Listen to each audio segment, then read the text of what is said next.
The following is a special presentation of TNN Motorsports. In 1972, the American Speed Association sanctions its first national event at Salem. Darrell Waltrip the winner, and a love affair with an historic track has begun. The ASA AC-Delco Challenge Series visits high bank racetracks all across the country. However, here at Salem Speedway, it's a whole different challenge. 33 degrees banking as the cars climb up towards turns 3 and 4. The car goes up the banking in 3 and stays there. 12 inches off the fence, all the way down to the front straightaway. Off the racing surface, the challenges are no less daunting. 14 feet is as wide as pit road gets, but it's over 800 feet from one end to the other. The challenge is to get woed down from 130 miles an hour to 30 miles an hour and maintain that speed all the way to the other end where they turn you loose without running over anybody. Trouble can happen down here on pit road in a snap. So shift into short track racing mode. Ride with us tonight as the ASA climbs the high banks of Salem Speedway.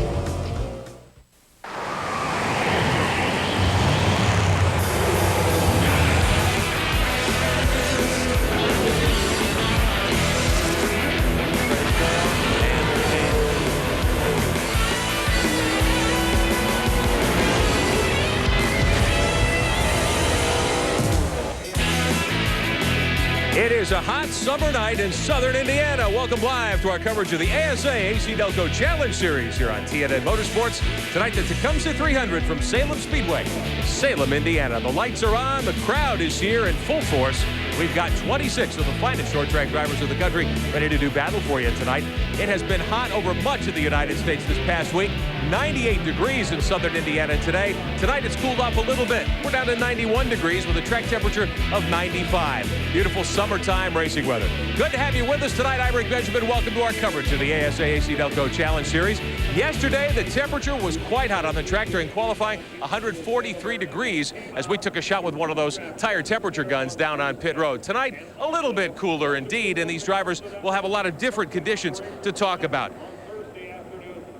We talked to some of the crew chiefs tonight. The guessing game is a key part of preparing for the Tecumseh 300. How will they adjust their race cars?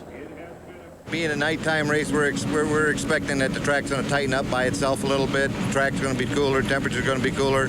We're going to tighten up a little bit, but very little. We're going to gamble that the weather's going to do it for us.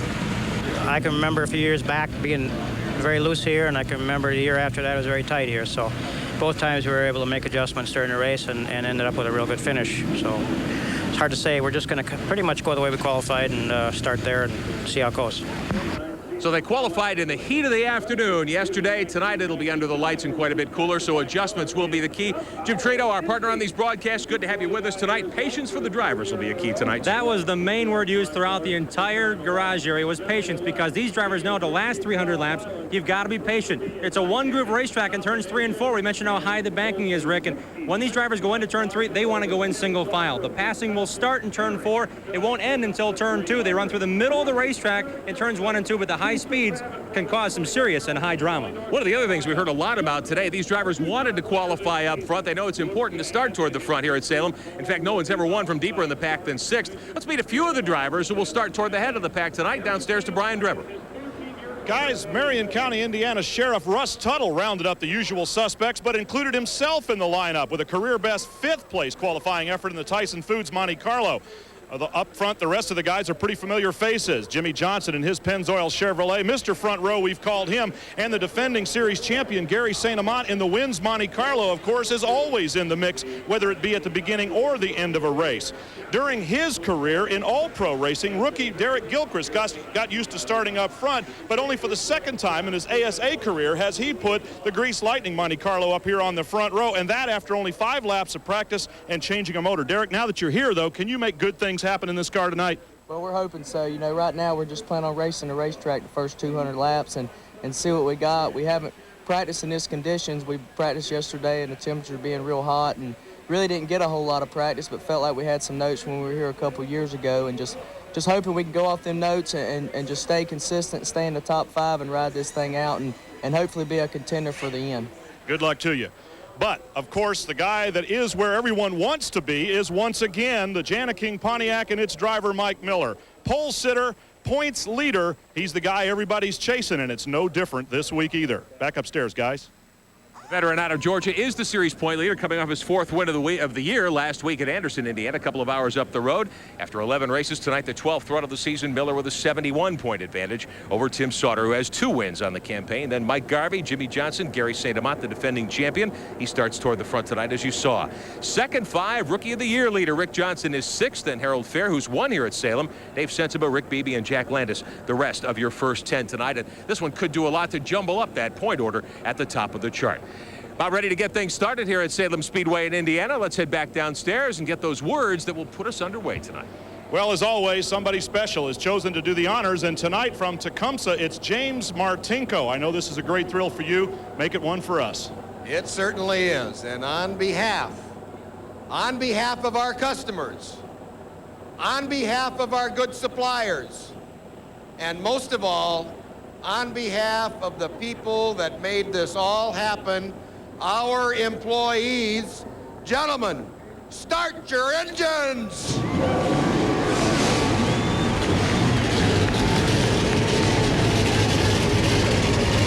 A huge night for Tecumseh, and a huge night for us on TNN Motorsports. We're glad you're with us here at Salem Speedway in Salem, Indiana. We're going to take a timeout, show you the starting lineup, and put the Tecumseh 300 underway in just a moment. Good evening, everybody. My name is Tom Hockeyko, Vice President of Marketing, Sales, and Service for Tecumseh, the world's largest manufacturer of lawn and garden products. On behalf of our customers, employees, and industry partners, I want you to sit back and relax and enjoy the ASA Tecumseh 300 on TNN Motorsports. TNN Motorsports live coverage tonight of the Tecumseh 300 is being brought to you in part by AC-Delco Automotive Parts. If you're not asking for it, you're asking for it.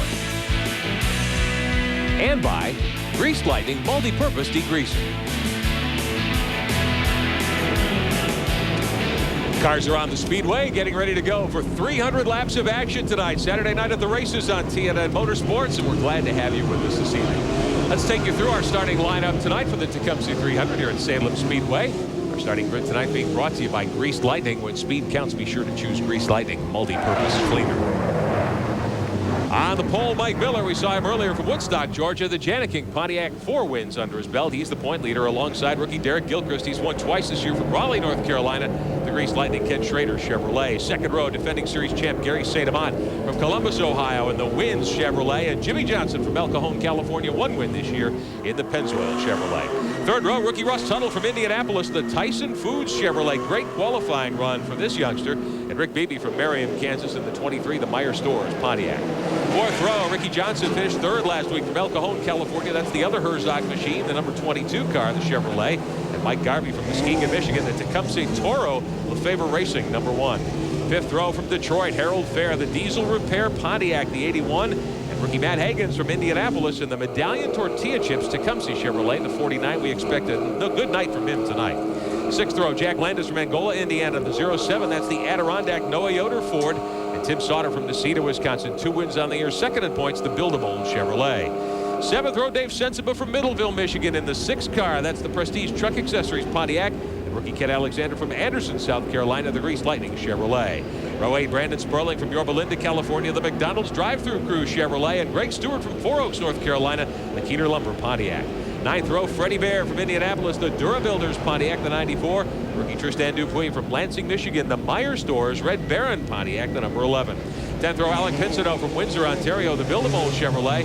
And alongside rookie Eddie Hoffman, who was so strong last week at Anderson, from Westchester, Illinois, the Structural Transport Ford.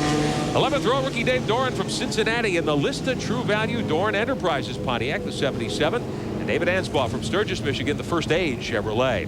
12th row, Mike Thomas from Goshen, Indiana, and car number 41, the Thompson's Towing Pontiac. And Jim Froling from Farmington, Michigan, the Farmer Jack Tecumseh Baker's Gas Ford. Scratch on the field from Oxford, Georgia, car number 79, the Quick Car Racing Pontiac. That's Travis Price from Oxford, Georgia. So 25 cars will take the green tonight.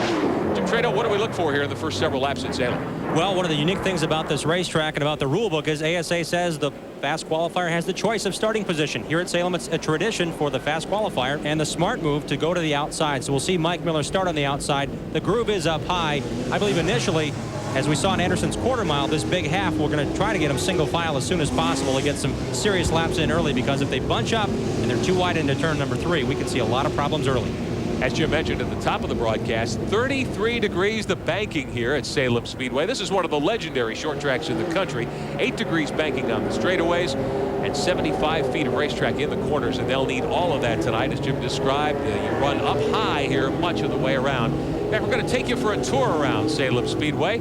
Mike Garvey took us for a ride during his qualifying run in the Lefevre Racing car number 1 yesterday.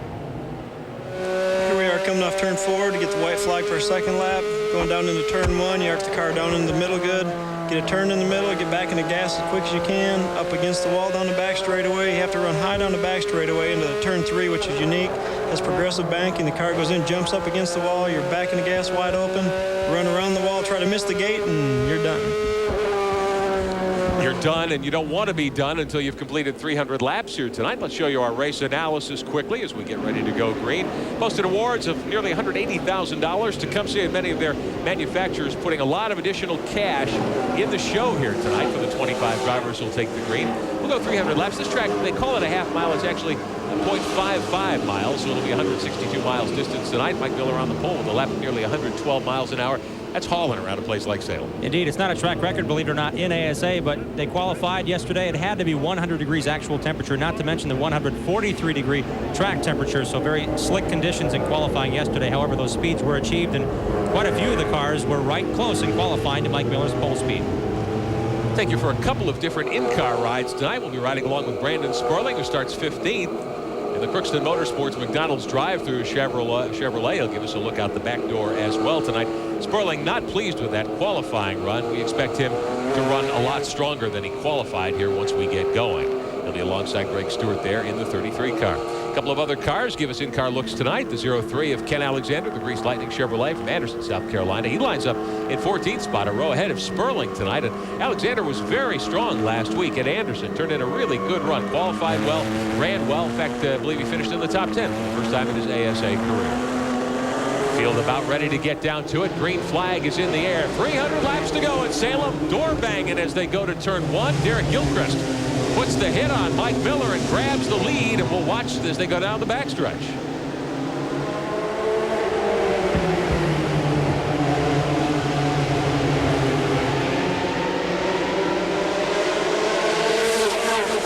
Gilchrist said, I want that high side. He drove right into Miller as they took the green. Now Miller returns the compliment on the low side, so Mike Miller back out in front as we work lap 2. Gilchrist has one start here in a late model 2 years ago and only had 5 laps of practice. So for that bold move early, Gilchrist may have wanted to get ahead of Miller, but Miller said, this is my time to shine. Show it to you one more time as the field came over the line and took the green. Now Miller elected to start high. Look at Gilchrist, swung right into him. Unbelievable that he put the hit on Mike to grab the lead. St. Amant went by as well, but Miller got going as we saw and has retaken the point. In fact, he's opened up about 2 car lengths over Gilchrist and St. Amant. Jimmy Johnson rides in 4th spot. Rick Beebe is 5th. A little further back, Garvey is 6th. You were with us last Sunday at Anderson. You saw Garvey and his crew turn in one of the guttiest efforts we've ever seen. That car was almost completely in pieces after he wrecked it hard. They lost the brakes at one point. They put Garvey's car back together a couple of different times and got him a good finish 1 week ago. On board, Ken Alexander down into 1. Jump up on top of the 1 car of Mike Garvey. And we've got trouble here. Wow. Trouble on the front stretch. The 46 car with some flame out underneath it right away. That's the Farmer Jack machine. Started at the back of the show. Jim Froling from Farmington, Michigan got into trouble early on. So we have caution on the racetrack after just 5 laps and a fire in the back end. Perhaps along the brakes. 79 car in some difficulty as well. That's Travis Price from Oxford, Georgia, who's made a couple of ASA starts this year and has not had much luck at any point. Those two got together, and you can see the heavy body damage to the front end of the 79 car. They started 24th and 25th, and as we mentioned, to get it streamed out, to get comfortable on this racetrack, Gary St. Amant, series veteran, won the championship a year ago. Said it'll take 40 to 50 laps to get comfortable on this racetrack and get brave enough to get to that wall each time. Take a look at what happened. The leaders coming down the front stretch. Now look at that. The 94 of Freddie Bear crossed up going into turn 1, and there you see the two cars tangling. The 79 riding up on top of the 46 car. So Froling and Price getting into it hard there. It looked as though Price wasn't able to get the car slowed down enough as he cut to the inside. Froling on pit road with a lot of damage. The Farmer Jack crew will take a look at the 46 machine, try to get him back on the racetrack. We are under caution for the first time tonight here at Salem Speedway in Anderson, Indiana. The ASA AC-Delco Challenge Series in front of a full house at Salem. Back with plenty more in a moment.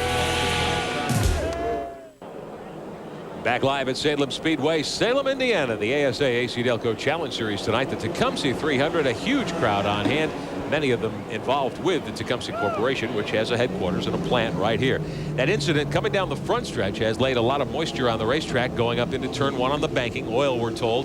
So the safety crew is out putting Speedy Dry down and will be under caution for a few laps. Let's find out more about what happened to some of those cars on pit road. Downstairs to Brian Drebber. For Travis Price, not the kind of night you want. An early night. First of all, are you okay? And second, what happened? No, we got hung in the back. We had a motor problem in qualifying, got us all the way in the back. Thought we'd run pretty good tonight. Just some couple guys got together up front. Chain reaction deal just got us hung up in it. Bad night. Yeah, well, it's tough to have to go home this early. You know, any other clues about what is the track still a little bit oily out there or anything like that? No, the track felt super. Felt like you can race on it good. You might even be able to race 2 wide and 1 and 2 right now. Still pretty much 1 groove down in 3 and 4. But the track felt good. Just a couple guys got together, man, got us hung up in it. Better luck next time. Tough break for Travis Price, a 79 car out of Georgia. Price on the hook, takes the goggles off. The 46 of Jim Froling on pit road as well. They're working on that car. Looks like they think that Froling may be able to return to competition here tonight. We'll keep you updated on that as well. Under caution tonight, 10 laps are on the board of 300. Hope you're settled in for a good night of ASA stock car racing here on TNN Motorsports. Back at Salem Speedway, Salem, Indiana for ASA AC-Delco Challenge Series action tonight here on TNN. The Tecumseh 300 just barely underway, and incident 6 laps in, and we are under caution for the first time this evening. It's been a wild weekend here, a full weekend of action besides qualifying yesterday and a lot of fan-based activities. The second round of the McDonald's Drive-Thru Challenge, the ASA's National Pit Stop Championship, taking place yesterday. Prize breakdown for round 2. The winning team got $1,400, $900, $650, and $400, plus $100 worth of McDonald's gift certificates, which always comes in handy. Finishing 3rd in the pit stop competition. Remember, they do a 2-tire change, right side tires and gas. The Don Finetti team for driver Eddie Hoffman with a nice smooth stop, jack up nicely.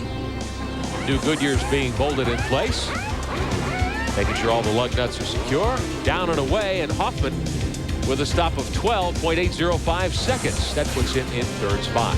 Finishing 2nd Friday in the pit stop challenge, the Mike Garvey team from Lefebvre Motorsports. Garvey steering the car onto pit road. Right front coming off a little slower than they might have wanted there, but the Jackman set to do his thing. Tires on, and Garvey's down and away in a 12.065 seconds. Gave Mike Garvey 2nd spot yesterday in this round of the McDonald's Drive-Thru Challenge.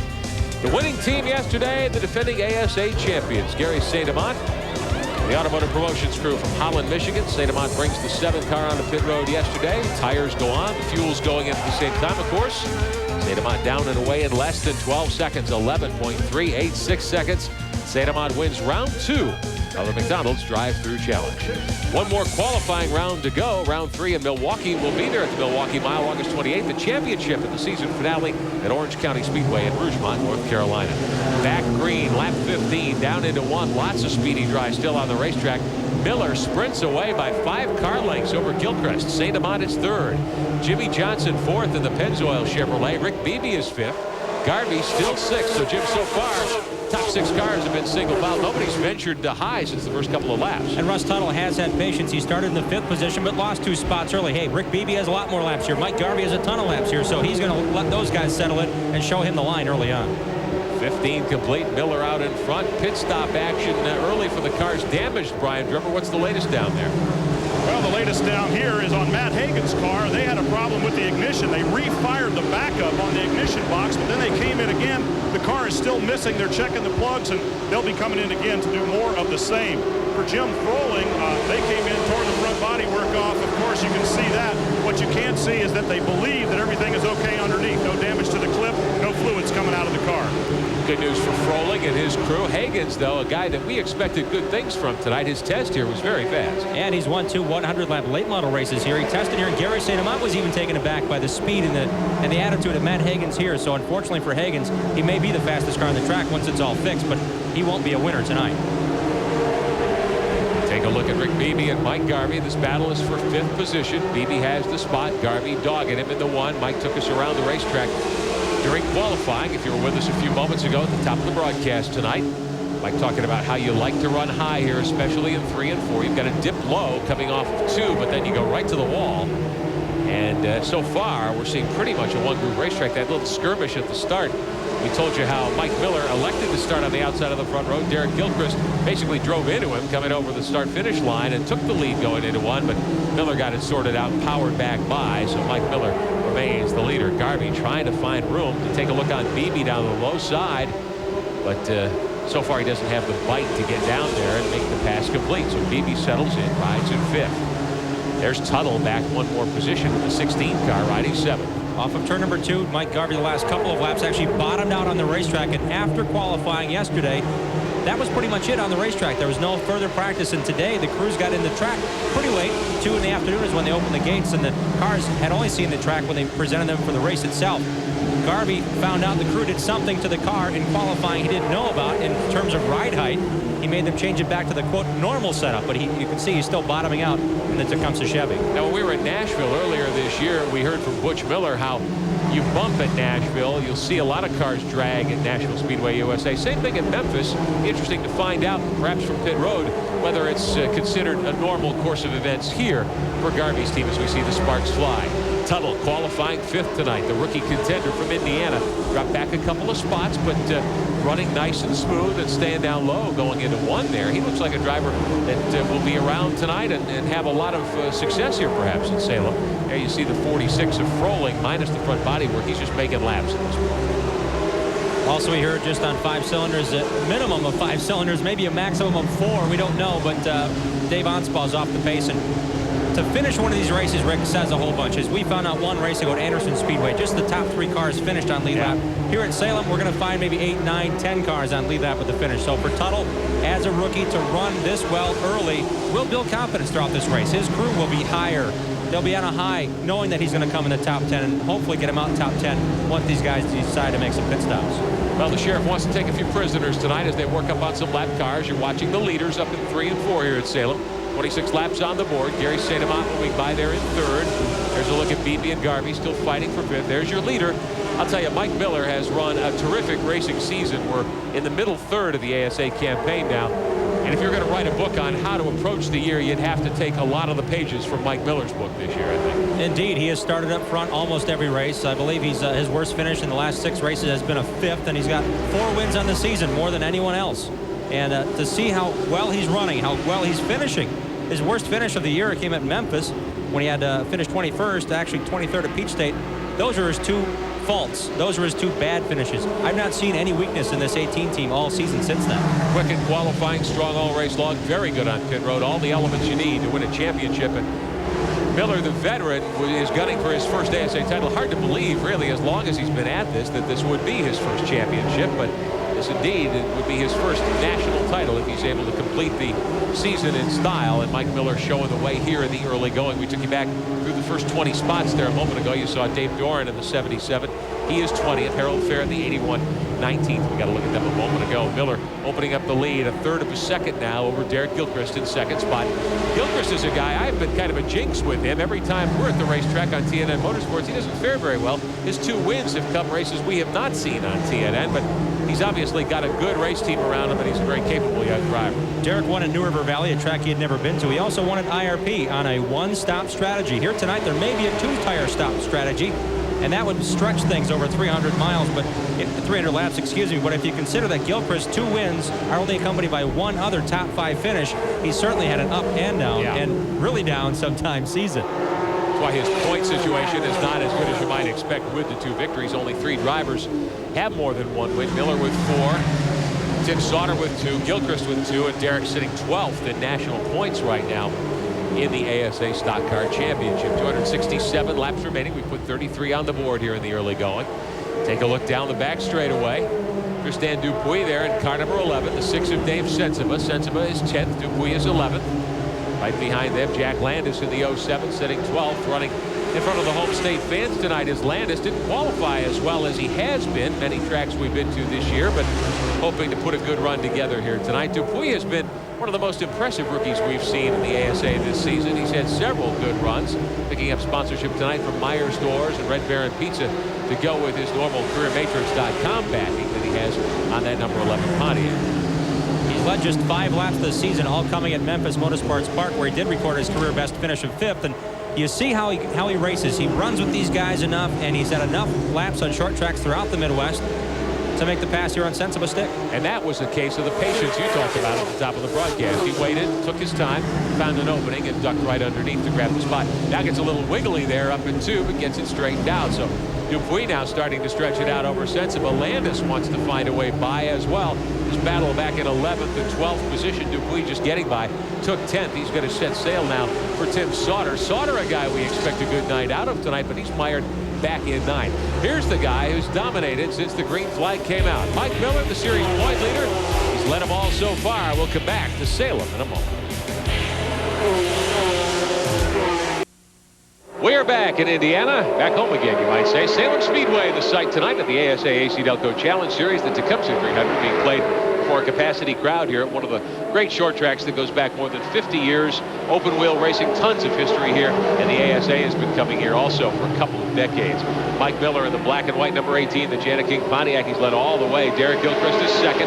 A.C. Sademont in 3rd. Jimmy Johnson is 4th. Then Phoebe, Mike Garvey, and Russ Tuttle. Top 7 cars running in order. Garvey will take a look low as they come out of turn 2. Heard from Brian Trepper a moment ago that their crew telling him that Mike Garvey's happy with the car. We talked about how he was bottoming out in places on the racetrack, and they had done some work on the ride height of the car yesterday, but Mike telling the crew on the radio that things seem to be okay, so he's content with the machine for now, watching BB for a chance to get by and claim 5th spot. Maybe looking for an improvement on his best finish of the season, which was 3rd a couple of times this year. A little further back, we talked about Tim Sauter, who's won twice this year, led the points for a good portion of the season. We thought Sauter would have a much better evening, but so far, Jimmy's sitting at 8th, and he's not gaining much ground. He was not happy with his qualifying effort of 12th quick amongst the field. However, he did tell me just before the race, if I'm 10th with 100 laps to go, I'm fine with that. I need to ride at Salem Speedway and survive. He had mentioned after the race last weekend at Anderson, where he finished 2nd, he said, hey, my first trip to Anderson, I clipped the car on both ends. I learned my lesson. Here at Salem, it's a race of survival as well. And when he had said, I don't care if I'm 5th or whatever, with 250 laps to go, I want to be in position. So Sauter would say to me right now, if I had a chance to ask him, what are you doing? He'll say, I'm riding. I'm just riding right now, staying amongst the leaders, keeping them within eyesight, but he's not putting any pressure on himself, or more critically, his tires at this point in the race. Sauter comfortable apparently back in 8th position. He is about 7 seconds behind the leader, but that'll all change. We're very early in the going. 52 laps of 300 are on the board here tonight, so we're not even a third of the way home. Craig Stewart down on pit road. There's your leader, Mike Miller, down the back straightaway, the Jana King Pontiac. Miller has a much different approach to things. You know, there are drivers like Sauter who will say, sure, as long as I can see the leader with 100 to go, I'm fine.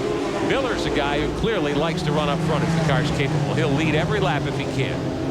Chopping at the bit is what Mike Miller does best, and when he puts that helmet on, you almost see this track and Mike Miller have some similarities. The track, you can see all the cracks and all the redoing. You see Mike Miller, he's a veteran. He's lived in Georgia. He's not, okay, let's say he's not the youngest guy, so he's got some cracks, but it's a mature aging on the face of Mike Miller. There you go. To be as kind as I can, because not only is he a blast to be around, but he knows how to get around racetracks at ASA.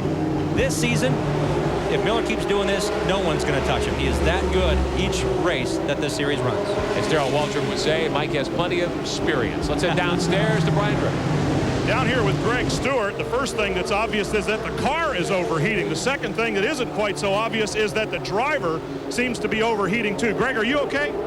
I'm pretty hot. You see the water temperature needle? Well, it's way up there. It's buried out about 300. That's how hot it is in here. It's a new engine. We didn't get tested to dyno it on the dyno machine, so we came out here and run it. Something's making it overheat. You're going to be able to get back out? I don't know. We'll probably ruin the motor, and we only have one left, so I'll let them make the call. Good luck to you. So troubles tonight for Greg Stewart's Pontiac team. Stewart on pit road overheating. He was running back in 23rd spot.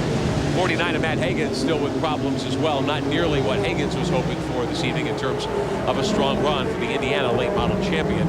Mike Garvey in the 1 car, hard after Jimmy Johnson in the 44. Johnson is 4th, Garvey 5th. They can see Gary St. Amant up ahead. St. Amant running 3rd. Lapping by some of the slower traffic. Garvey taking a look on Johnson. Dive into the inside as they swing to the backstretch. And there he goes. Garvey makes the move and takes the spot. It's Mike Garvey starting to get it going now in the first 100 laps. He has been quick almost every place we've been this season, but hasn't been able to score many victories. Mike Garvey has just 1 victory on the season. However, he has led the most laps of anyone in the series. He's led in 9 of 11 races. And last week at Anderson, he had one of the fastest cars, but did not lead a lap. And we saw his front clip be completely torn away and did not stop his efforts to have a solid finish. And Garvey is going to be fast tonight. He was the pre-race favorite if you had to take a poll amongst the teams and saying, who do you shoot for? Mike Miller's an obvious, but Mike Garvey certainly is there. He has won 6 or 7 late model extended lap features here at Salem and loves this place. 4th time he's been here in the ASA. 1 time on the pole, a couple of top 10s, including that 6th in October 2 years ago. Trying to meet on Gary St. Amant from Columbus, Ohio, and Derek Gilchrist. Positions 2, 3, and 4 in play as they race into turn 3. Lap traffic directly in front now. And Mike Miller is off the pace. The leader off the pace. Trouble for the Jana King Pontiac. Miller swings it low. Looks like he's done, at least for now. We'll get Ryan Drever over to the Jana King pits. Miller's going to take a trip around this racetrack at a very slow speed. We are not under caution, so that hands the lead to Derek Gilchrist. Tough break indeed for the point leader. We've been patting Mike on the back since the start tonight, telling you how strong he's been all season long. Hops it onto pit road. He is going a little quicker than 30 miles an hour, I would say. Wants to get around to the attention of his crew as the pole sitter. He's in the first pit area, which is way around the 2nd corner. Jim, what do you see on that race car? Either he just brushed the wall at the right side or the right front tire has a problem. It looked like it was wobbling a bit heading down pit lane.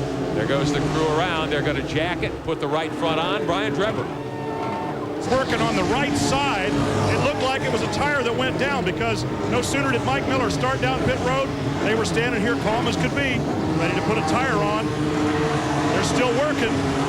Little problem on the right side up front with Carl Highland. Now he's down and Miller's away. Long pit stop. We didn't get the clock on it, but it took quite a while to bring Miller around. He was off the pace for over a lap, and then had that trip all the way around under green flag conditions to get that stop done on the far side of the racetrack. So we are under green. Your leader is Derek Gilchrist. Gilchrist inheriting the point as Mike Miller inherits trouble. We'll sort it all out for you when we return to Salem Speedway in Indiana. Back live at Anderson, Indiana. Make that Salem, Indiana. Salem Speedway. I knew I was going to say that at some point tonight. We were in Anderson last Sunday. The Tecumseh 300, the ASA AC-Delco Challenge Series. There's your leader, Derek Gilchrist. He just cleared some lap traffic a moment ago, and he has started to stretch the lead now. Gary St. Amant is 2nd. Mike Garvey is 3rd. Mike Miller back on the racetrack, but he lost 2 laps in the exchange with a cut-down right front tire. And Gilchrist has elephantitis of the brain. Most race drivers do. Follow me on this. 2 years ago, he ran a late model race here. With 30 laps to go, he was in contention to win and flat out said it was his own error that cost him that race. He came into Salem with a vindication of saying, I want to do better this race. I know I can do better.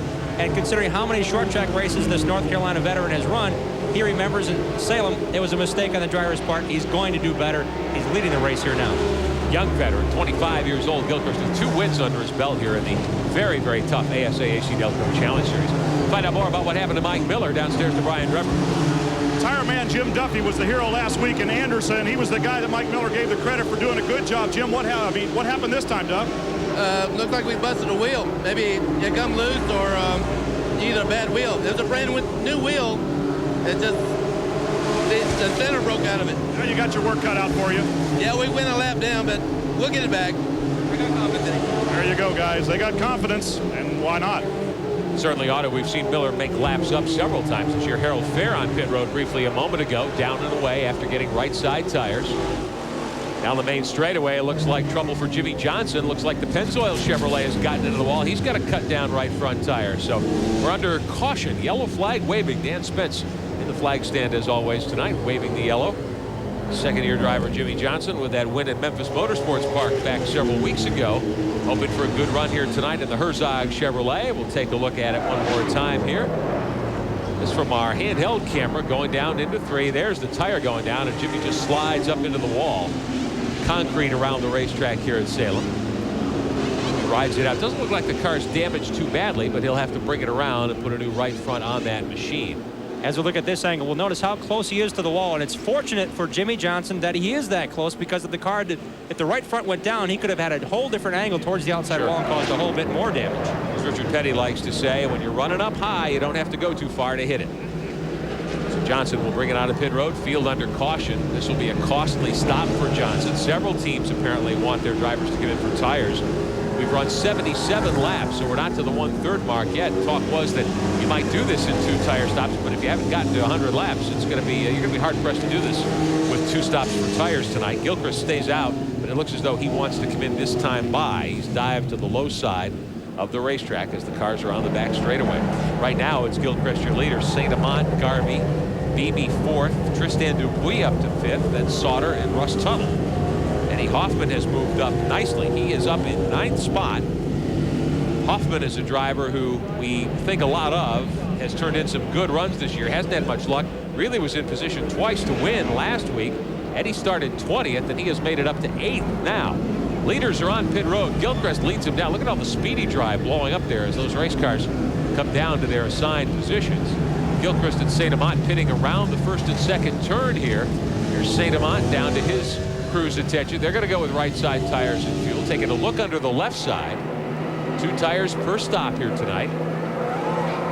Gary St. Amant sitting 5th at ASA AC-Delco Challenge Series national points. Tire gets away from the Gilchrist crew. One of the crewmen, lucky and alert, gets out there and snags it. Gilchrist with problems on his pit stop. So the leader has a long stop, and he loses several spots on the exchange. Derek Gilchrist's team not able to get him out efficiently on the first stop of the night. We'll see where Gilchrist will come out. That should give St. Amant the lead. Coming toward the restart here in a lap or 2. Take a look at Jimmy Johnson's machine as well when we get the opportunity. Gilchrist back on the speedway, but he is going to lose several spots in this. Some of the other drivers coming out of pit road to the attention of their crews. Field is under caution here for the 2nd time tonight at Salem Speedway. Johnson back on the racetrack after getting right front changed in the Pennzoil Chevrolet, but it looks like he may have more damage. We'll find out in a moment. Back at Salem Speedway in Salem, Indiana, the ASA AC-Delco Challenge Series tonight on TNN Motorsports, the Tecumseh 300. I'm Rick Benjamin, Jim Trado alongside. Down on pit road, Brian Drebber, and lots of stories to tell you tonight. Lots of folks involved in putting this event together at Salem Speedway. Indeed, you'll see throughout the evening up to 20 different industry partners have stepped up with Tecumseh and have helped sponsor these race teams and put cash right in the pocket of these team owners in ASA.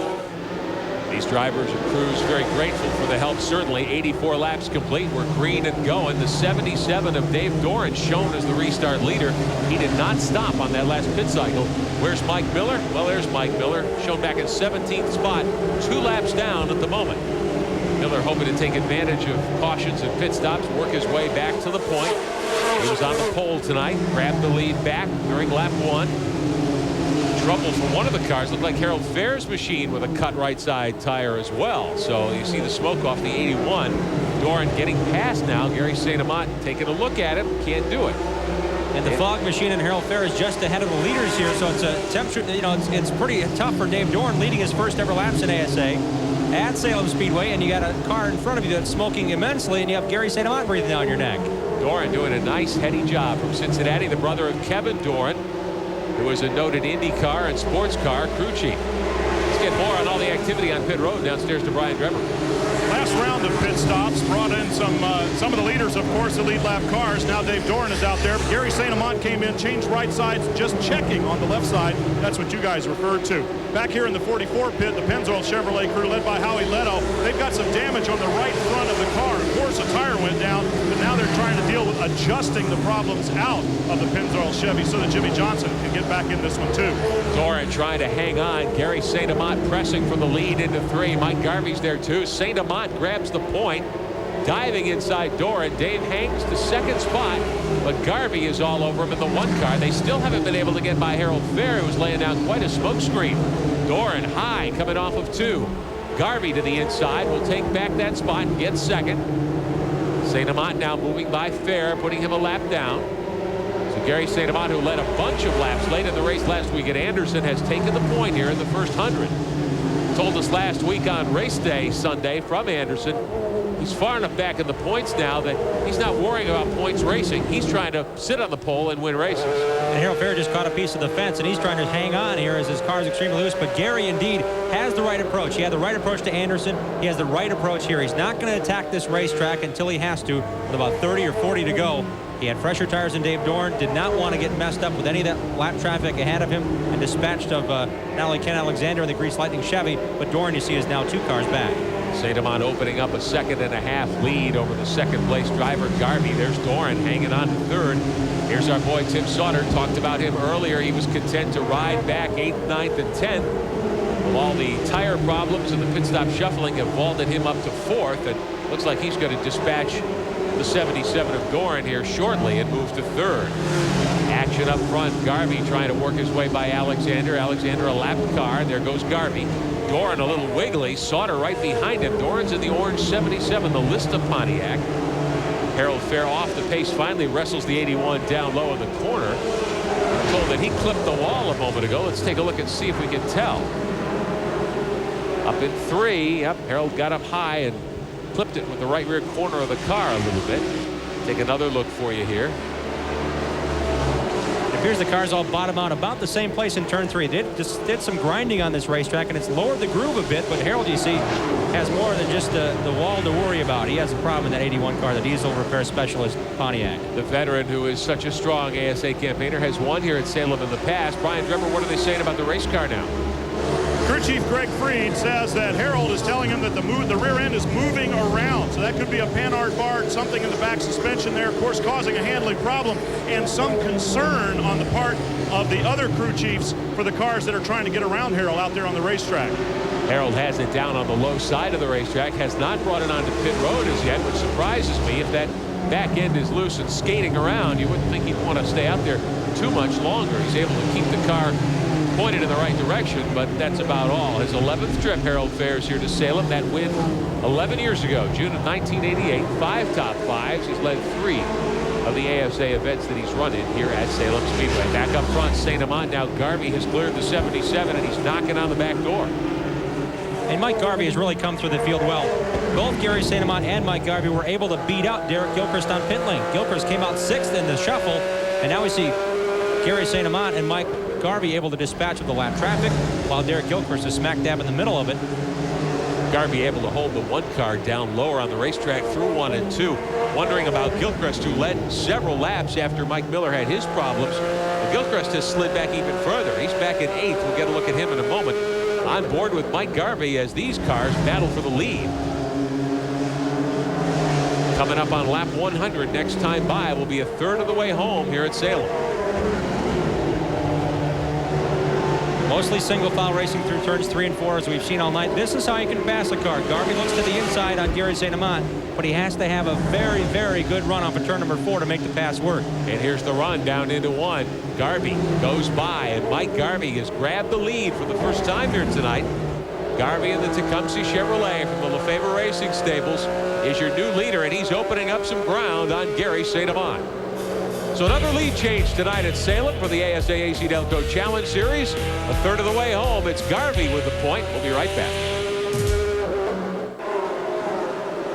Lots of fans enjoying the action tonight at Salem Speedway in Salem, Indiana. The ASA AC-Delco Challenge Series live on TNN Motorsports. Nice to see everyone here, and glad you're with us as well at home tonight. There's your leader, Mike Garvey, in the Tecumseh Chevrolet. Car number 1 blew by Gary St. Amant a couple of moments ago, and he has opened up a ton of distance now, about 7 or 8 car lengths on the 7 car of St. Amant, who is second. I'll show you the rest of the top runners as we work into the middle portion of this race. St. Amant riding along in second spot now.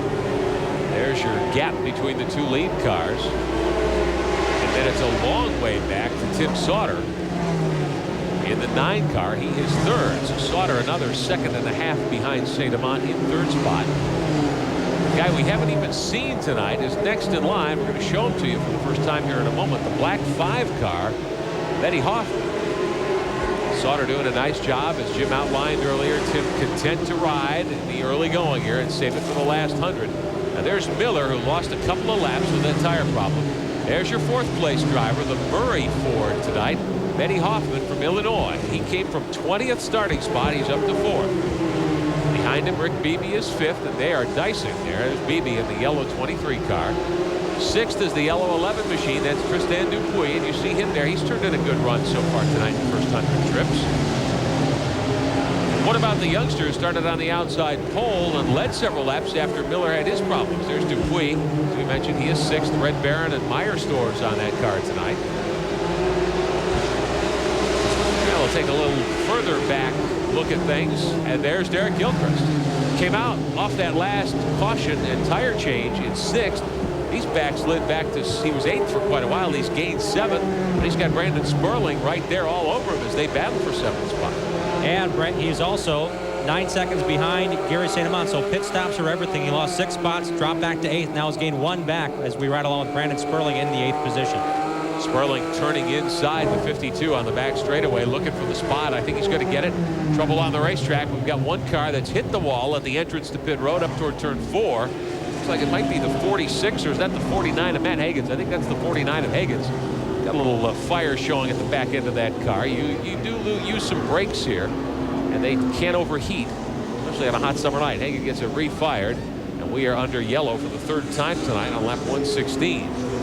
This will give some of the teams a chance to come on pit road if they're not happy with the adjustment on the car. Hagen's down the road to the attention of his crew. Left front's dragging. He has trashed a tire on the left front corner of the 49 car. That's his own machine. Ran at Indianapolis Raceway Park several weeks ago. And he bought this car off of Ray Skillman Motorsports and Junior Hanley, 2 drivers we thought may enter the race here tonight. Junior Hanley was consulting with Hagens, and Hagens in an attempt to perhaps run a Rookie of the Year in 2000 here in ASA.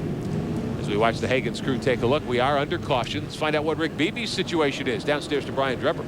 Guys, when Rick Beebe comes in, his crew has got more than a routine pit stop to deal with. The catch can, the vent hose neck has come off. They can't get gas in the car because, as you know, when the catch can goes in the back, it opens a little flap that vents the fuel cell and to allow fuel to go in. They can't get fuel in the car. They've got to fix it first before they can gas and go. Wow, that will hurt Beebe, who is 5th as the field comes onto pit road. Leaders deciding to come down pit road right now.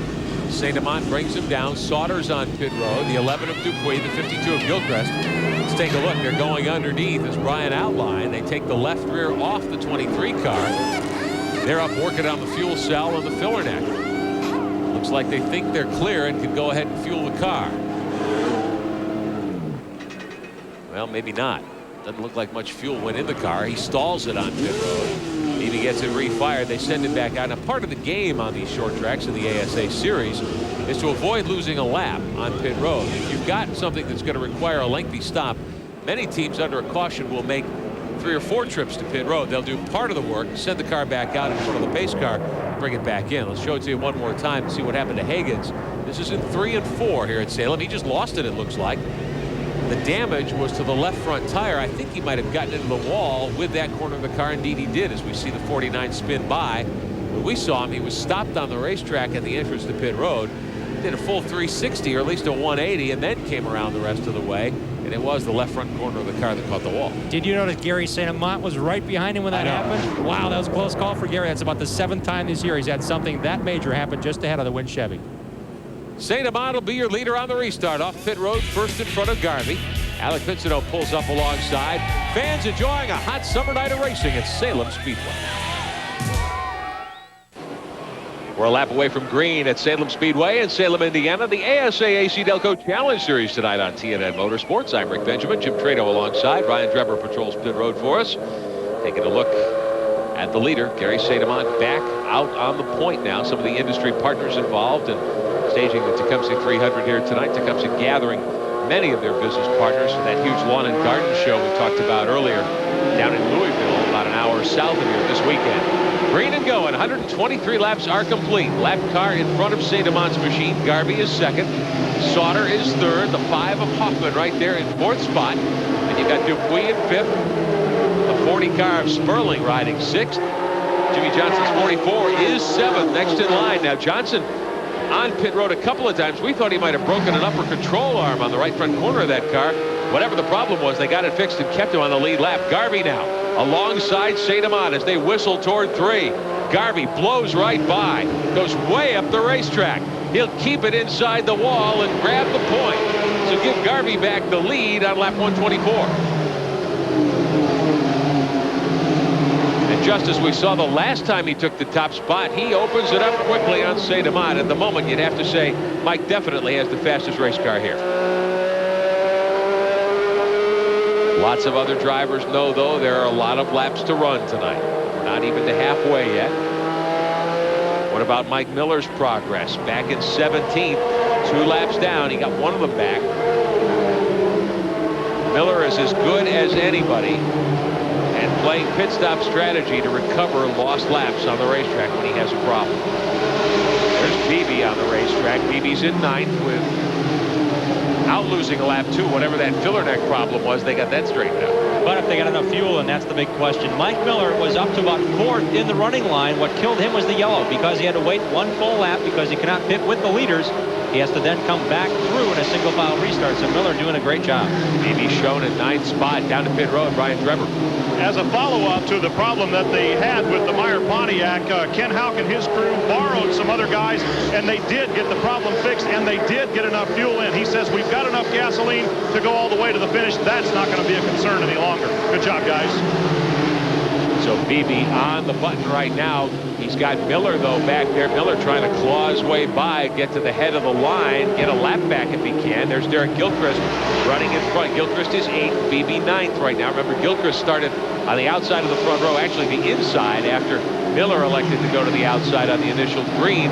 Led for a while when Miller had problems, but has backpedaled since then, trying to stay in the top 10 here with 171 trips remaining. Working through turn 3. Onto the main straightaway, and Miller has to settle in behind Beebe for the time being. Rick Beebe was smart. He let Miller go here and then follow him through. With as fast as Mike Miller's car is and Beebe's best finish of a 12th, 3 starts, he can learn some valuable lessons from the Janet King Pontiac driver. High siding David Anspaugh's 37 there. Gilchrist trying to solve whatever problems he's got in that 52, the Robert Hamke wrenched machine, and get it toward the front. Worked by the 41 of Mike Thomas. Gilchrist has a fresh motor in the Grease Lightning Chevrolet. He only, however, did get 5 laps of practice in yesterday. They put a fresh motor in that car, and he was uncertain as to how he'd qualify, and he thought he maybe left something on the table. He did qualify second quick, but now we may see something else developing. He does not have the straightaway speed as Beebe and Miller do. Gilchrist holding them off for the time being as they work out of turn 4. Quick racetrack here at Salem. As you can tell, it is a little more than a half mile. But the lap times in the 16 and 17 second bracket here, qualifying 17.3 on the pole. So you get around here very, very rapidly. Miller averaged 111 miles an hour during qualifying. Race speed a little below that, I'm sure, but very, very stout on a .55 mile racetrack. Here's Miller off of turn 2, shouldering his way by Beebe. Mike Miller, fast qualifier here, and the series point leader, trying to move back to the front, recapture a lap.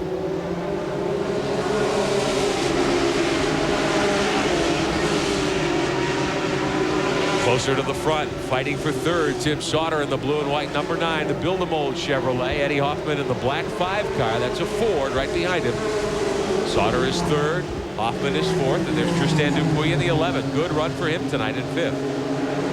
And considering Hoffman and Dupuy are two of 9 drivers that have yet to run here at Anderson, excuse me, I even said Anderson, at Salem Speedway. Hey, you know these places. You've been here before. I never have. Only 6 days apart does something to you, I guess. There you go. Looking how well they're running really tells you how the quality of all the short trackers around the country kind of get to the next level by going through ASA. Some teams want to stay in ASA for quite some time. Don Finetti, the owner of the Murray Ford here and the Structural Transport team, they had a championship run in 1995 with Brian Refner. They've stuck with the American Speed Association. Steve Holtzhausen's been in the car, Dennis Berry, and now it's time for Eddie Hoffman. Finetti's done a fine job of picking drivers that have won championships in other series and extended lap features, and they're showing that they can contend for wins here in ASA. If you're a regular reader of National Speed Sport News, you know Eddie Hoffman's name because he races all over the Midwest, not just with ASA, wins a lot of weekly shows at various short tracks in Illinois and Indiana, as we see Hoffman, Dupuy, and then the 40 car of Sperling. Now, Sperling is a story tonight. He's sitting 6th at the moment in the 40 car, the Crookston Chevrolet. He started pretty deep in the field here tonight. He's turned in a good run. We thought he was going to have problems. He has struggled a lot this year. Coming tonight out of 15th starting spot, but he's worked things well. Stayed out of trouble. Car's pretty quick, and he's up to 6th. 1 top 5 so far here at Salem back in 1997. Brandon hoping for good things here before this one comes to a close. Brandon is a driver that adapts very quickly to the racetrack. When Denny Crookston was on a driver search, Brandon impressed him because Brandon has been poised to win races in ASA, whether it be his own underfunded equipment or with other teams. Brandon just needed that break, and his unfortunate breaks this year have come in the way of bad luck. But this number 40 McDonald's drive-through team likes this racetrack. Brandon is a very smooth driver, and I think he is going to, again, be a contender here this race. And they kind of look at a race one at a time, and Brandon is certainly trying to figure things out here. Look at this. St. Amant now starting to get close to Garvey. St. Amant will motor by. Gary St. Amant retakes the lead as we take a look from Garvey's rooftop camera onto the main straightaway, and Gary says see you later. Opens up 4 or 5 car lengths going down into turn 1. I'm surprised. Garvey clearly had the quickest car for a long time, but now St. Amant says, hey, it's my turn. So give the defending ASA champion the lead here at Salem. Closing in on halfway. 7 laps till the crossed flags. We'll be right back. TNN Motorsports live coverage of the Tecumseh 300 tonight is brought to you in part by Desinex for Athlete's Foot. It soothes while it cures. Back live at Salem Speedway in Salem, Indiana tonight on TNN Motorsports, the Tecumseh 300 for the ASA Stock Car Stars. Great to have you with us. Series champ Gary St. Amant is wiring the field at the moment. Takes the crossed flags and has the lead as we move into the second half of the race. Money on the line tonight for being the halfway leader. Quick $500, and also Mike Miller got $500 for the pole, and the winner of this race gets an additional $5,000 bonus from Tecumseh. Nice night's work for one of these ASA drivers this evening, and Gary St. Amant would like nothing better than to collect that extra cash when the evening's competition is over. We showed you the point standings at the top of the broadcast tonight. Gary is up to 5th in points. Thought he was in line to win last week at Anderson. Didn't quite work out that way, but he's starting to march toward the front in the points chase. Very tight among the top 5. This the battle for 2nd, 3rd, and 4th. Look at this. Tristan Dupuy in 4th. Eddie Hoffman is 3rd. Garvey is 2nd. Garvey's car apparently has loosened up a bit after the last pit stop. Show you our race recap at halfway. We've had 5 leaders of 8 lead changes, 3 different cautions for 23 laps. At the moment, 13 cars on the lead lap. Garvey in the 1 who has led several laps tonight is 2nd. The 03 of Ken Alexander, a couple of laps down, about to be putting another lap down by these cars. You see the Harold Fair machine on the backstretch still circling at a very slow speed. They came on pit road. Looked like they had fixed the rear end problem. They had a lot of guys under the back end of that car. It was shifting around, but Harold's still way off the pace. Dupuy riding nicely in 4th. Now here's Hoffman. Garvey gets hung up behind the 03, so Hoffman says, thanks very much, I'll take the spot. Eddie Hoffman goes by to gain 2nd spot. Take a look at the back end, out the back end of the 03 machine at Garvey's 1 car. Garvey still hasn't found his way around the 03. Take a look from the rooftop camera. Mike will swing to the outside down the backstretch and gobble up the 03. Dupuy got by as well, so give Dupuy 3rd. Garvey, who led earlier tonight, now gets shuffled back to 4th, and he's got Brandon Sperling all over. Garvey certainly has. Oh, and trouble for Derek Gilchrist. We'll finish that thought in a moment. Gilchrist, who led earlier, started on the outside pole tonight in the Ken Schrader Chevrolet. He has hit the wall a ton. The back end of that car with heavy damage. We're under caution for the 4th time tonight on lap 158. So Gilchrist gets the 52 refired. We'll bring it around to pit road, but heavy fiberglass bodywork damage on the back end of that car. They will need the rear spoiler on this car also. There's no way they can rip it off and let him run at these high speeds. Gilchrist will stay on the racetrack behind the safety car. He did not immediately dive to pit road. Perhaps pit road was not open. I didn't see whether they had opened up the flag down there to allow the teams to come on, but looks like it's mostly body damage. Perhaps someone got into the back end of the 52. The way he was sitting there, I thought he definitely must have hit something, but perhaps somebody hit him. You can see some bracing underneath dragging, so there may be more problems on the 52 car. Brian Drebber will head in that direction, and we'll find out more when Gilchrist brings the car onto pit road. He's on the low side of the racetrack looking for a pit stop this time by. Coming around, we'll put 160 laps on the scoreboard tonight. 140 remaining of our 300. And your leader, St. Amant, will lead the top cars onto pit road. Hoffman, who is second, will follow. See if Dupuis comes down pit road. Dupuis and Garvey are on pit road. Garvey reported that he didn't like the tires they screwed onto the one car last time down, so they're going to try to fix that, I'm sure. Let's find out more. Here's Brian Drebber. Mike Garvey, they changed left side tires, so they went out. I asked crew chief Ken Lund, why were they backing up so quick when Gary St. Amant went around? He said, well, the car was good for a few laps, and then all of a sudden it got real loose. So they would have needed all the skill Mike Garvey could muster behind the wheel, but now they've come in to change right side tires, and they're not having a good time doing that right now. Mike Garvey's going to lose a lot of time in the pits here, and you know these guys would like to win this Tecumseh 300 real bad. Lots of prestige at stake tonight anyway, and especially for the Tecumseh-backed car. Garvey down and away, slowly around pit road. We'll lose a lap, of course, because we are under caution. There's what's going on. The Robert Hamke Greased Lightning crew for the 52 car of Derek Gilchrist. They're underneath the car jacked up, peeling the bodywork and trying to reset it with bungee cords and duct tape and so forth. They've changed the wheel. Going to send him down and send it back out. Hopefully that bodywork will stay on the car. If it should come off and drop on the racetrack, they'd have a serious problem. As Jim Trado pointed out a few moments ago, losing the back deck lid and spoiler at a fairly high-speed racetrack like Salem would not be a good thing. Gilchrist gets out just in front of the pace car, so he will save a lap here, but he's going to have to come back around and come back down on pit road. Hey, we're thrilled to be here at Salem Speedway in Salem, Indiana tonight. TNN's live coverage of the ASA will continue in a moment. Welcome back to Salem Speedway, Salem, Indiana. The Tecumseh 300 tonight for the ASA AC-Delco Challenge Series. Full house here this evening at one of the legendary short tracks in the central United States. These pictures tonight coming to you from scissors lifts provided by United Rentals Aerial Equipment. Call them when you need a lift at 1-800-UR-RENTS. Field still under caution here. Dave Sensible will be at the head of the group, but he is not on the lead lap. Gary St. Amant will be your restart leader. Derek Gilchrist bringing out the yellow with that incident on the back straightaway. Brian Drebber, what's going on down there? They're trying to piece that thing back together. Robert Hamke and the Grease Lightning Chevrolet crew have worked awful hard twice now trying to get the bodywork pinned back on the car. They're still applying some of that 130-mile-an-hour duct tape because you need every bit of that here at Salem Speedway, of course. They also want to take a look at the left rear shock. Aside from that, they don't think the damage is anything but cosmetic. They can't get fuel in the car. Similar problem to that of Rick Beebe. Tough break indeed for the second quick qualifier here tonight, who led several laps during the first 100. 167 on the board. We're back underway. Jimmy Johnson and Tristan Dupuis are duking it out for third spot back there. Hoffman in the 5 car is second. Gary St. Amant is your race leader. Second in the running line, but the leader on the racetrack. He's about to scoot by Dave Sensible. Well, maybe not. Sensible knows he doesn't want to give up a lap to St. Amant, but he does as they come off of turn 2. St. Amant will power by the 6 car. Gary's tough tonight. He's opened up a good lead a couple of different times. Yeah, he and Mike Garvey appear to have the best cars at this point in time. We mentioned Mike Miller, the early race leader, had a tire problem. He's down a lap trying to make his way back through. But as strong as Gary is at this point, Miller's going to have an impossible task to get back through this field on the big high banks at Salem.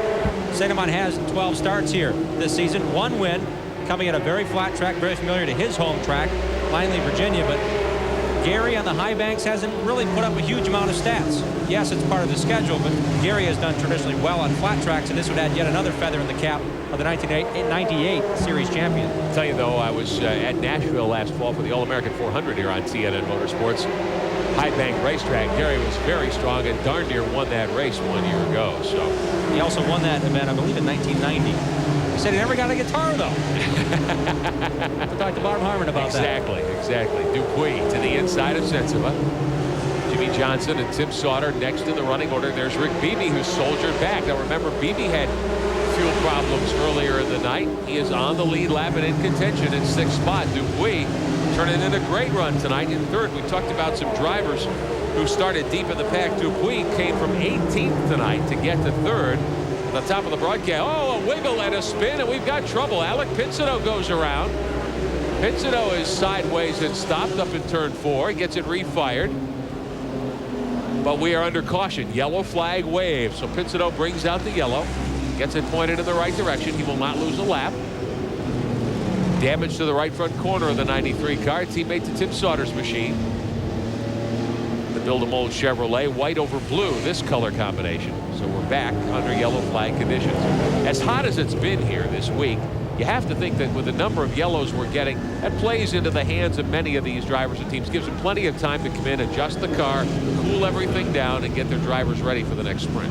We saw what, lap 50 when Greg Stewart driving his car pegged the water meter needle.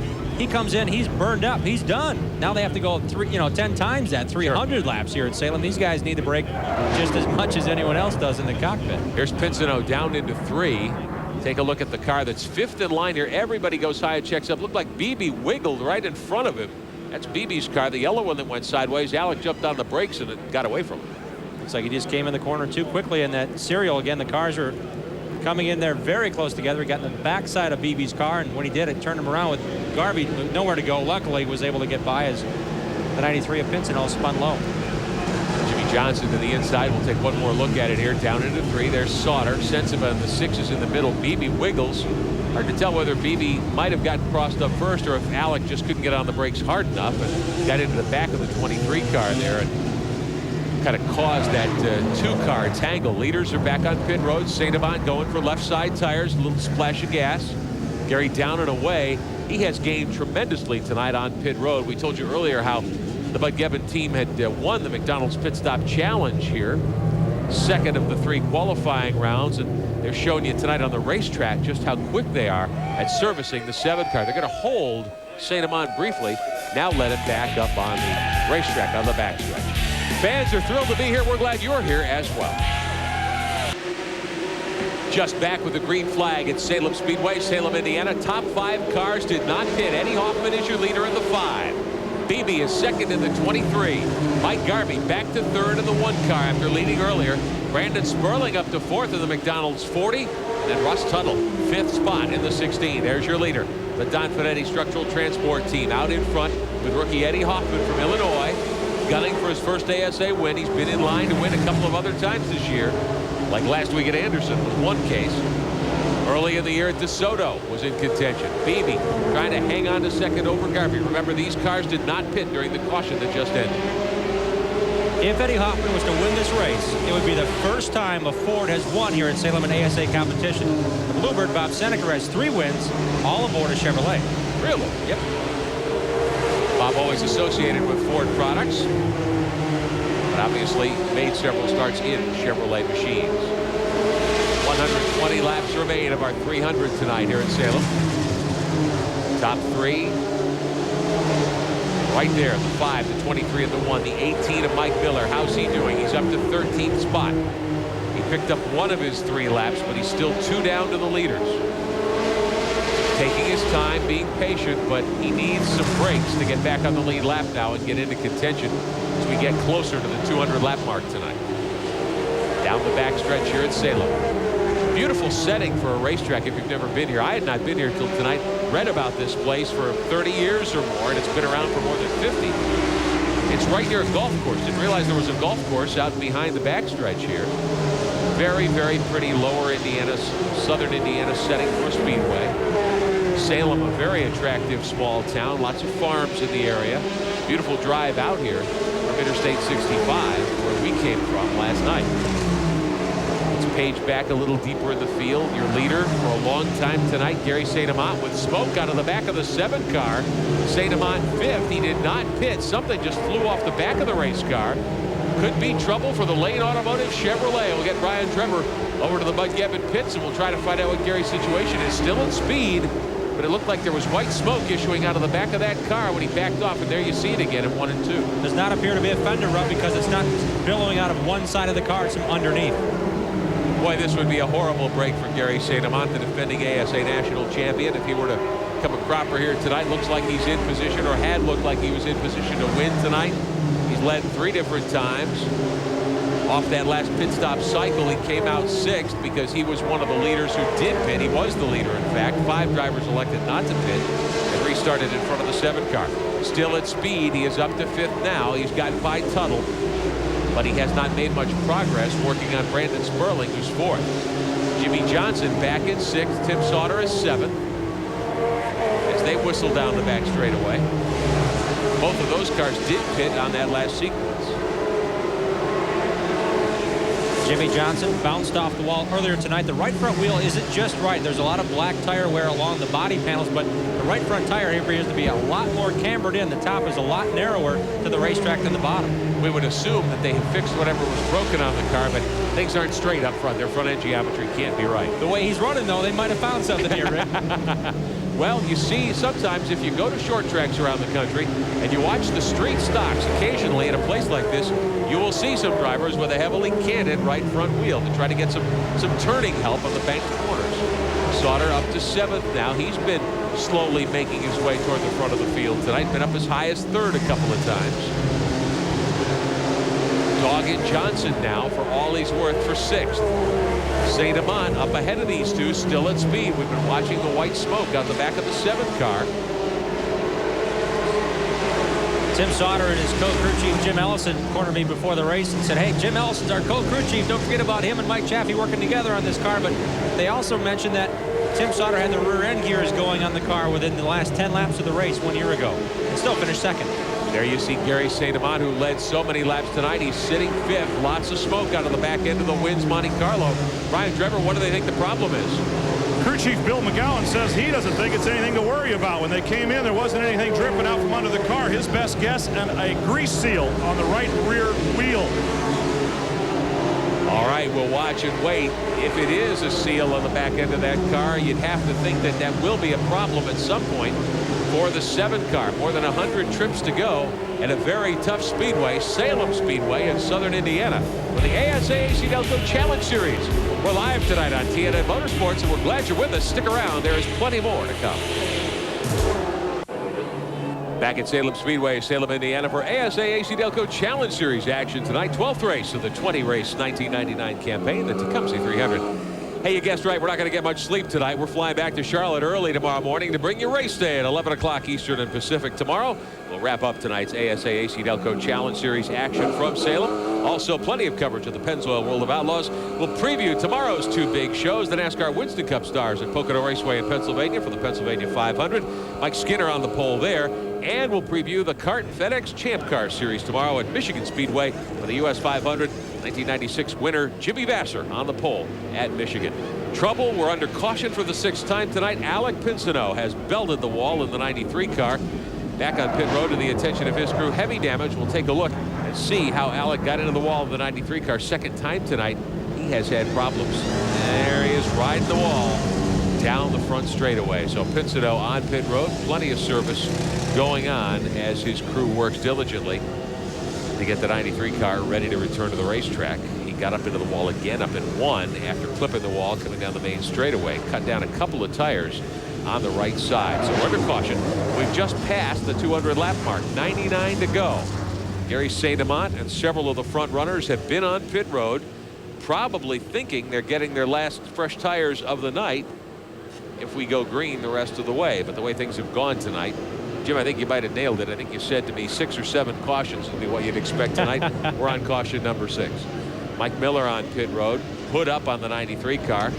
The 5 of Hoffman came off of pit road. Well, actually didn't go on pit road. Hoffman has stayed out on the racetrack. So he's going to ride it out for a while. And I would think, try to get a stop with about 50 or 60 laps to go and pick up a couple of fresh tires. St. Amant dives underneath. Now Miller, who led early, cut down that right front, lost 3 laps under green, making the tire change. Let's see what Miller's situation is.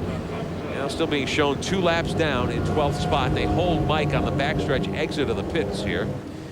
Greg Stewart's car still frying eggs. That thing has overheated a couple of times. I think Greg has pulled the helmet off and climbed out at the moment. See him with the fan on the car. They poured fresh water in the radiator. You got to be careful when you do that, pouring cold onto an extremely hot race motor. St. Amant back down pit road for the 2nd time now.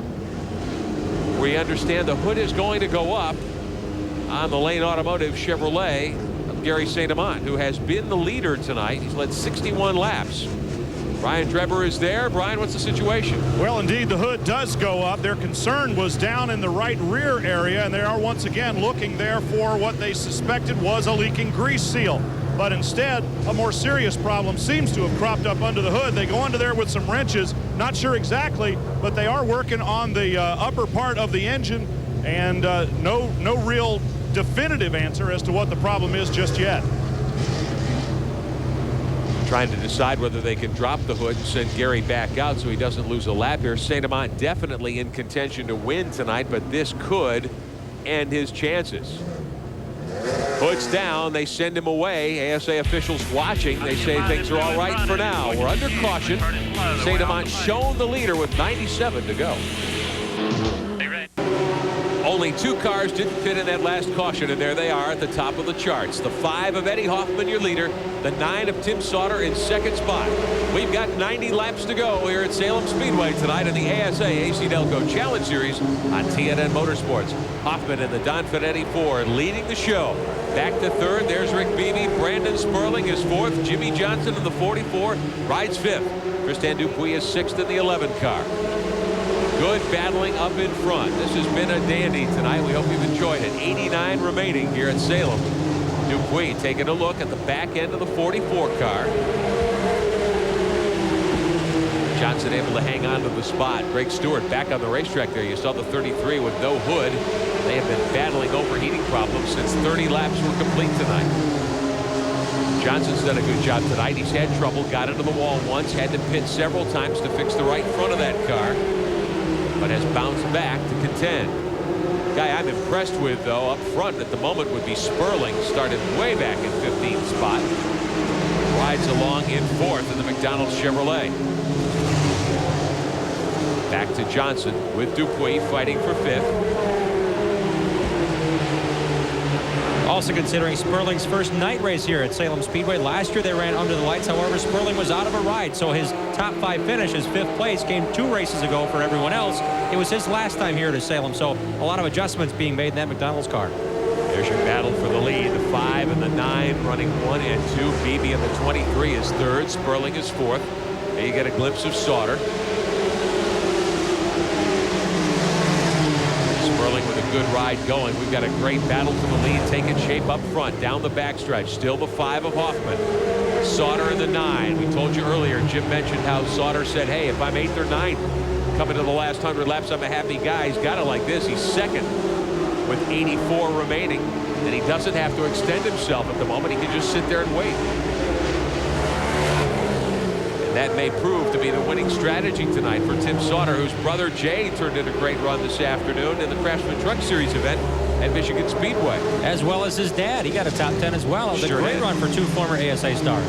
Jim Sauter, a surprise starter today in that event, hadn't run a truck race in weeks, hadn't run many races at all this year, spends most of his time testing for the IROC Series. Jumped into the 2nd Richard Childress truck today and ran up front all afternoon long. Hoffman, Sauter, and Beebe, 1, 2, and 3. There's Russ Tuttle in the 16 car. Now Tuttle running in 9th spot. He's done a nice job to hang in the top 10, but Brian Drebber, they're concerned on pit road. What's the situation? The situation is they've got an exhaust leak, and Russ Tuttle is not feeling very perky behind the wheel of the Tyson Foods car right now. So they've got Matt Hagens ready to go in the car if needed. Remember, now Hagens helped Russ Tuttle to his best qualifying effort, but didn't do so well himself. He may get the chance to finish the job behind the wheel of the 16 car tonight. Tuttle down the back straightaway. He's soldiering on for the moment as we have 80 laps to go. The battle for the point up in turn 2. Hoffman in the black 5, your leader. Sauter all over him in the blue and white Build-A-Mold Chevrolet, the 9 car. Sauter willing to run a little lower on the racetrack at 3-4. I'll tell you, we're trying our darndest to show you how fast these cars are around Salem Speedway. We're doing a great job. I think our camera guys are giving you a sense of the speed. You've got to see this in person, though, as they work through 3 and 4. It is unbelievable. This is the way they used to race at Michigan Speedway some years ago, up high, up by the fence. It is quite a sight to behold.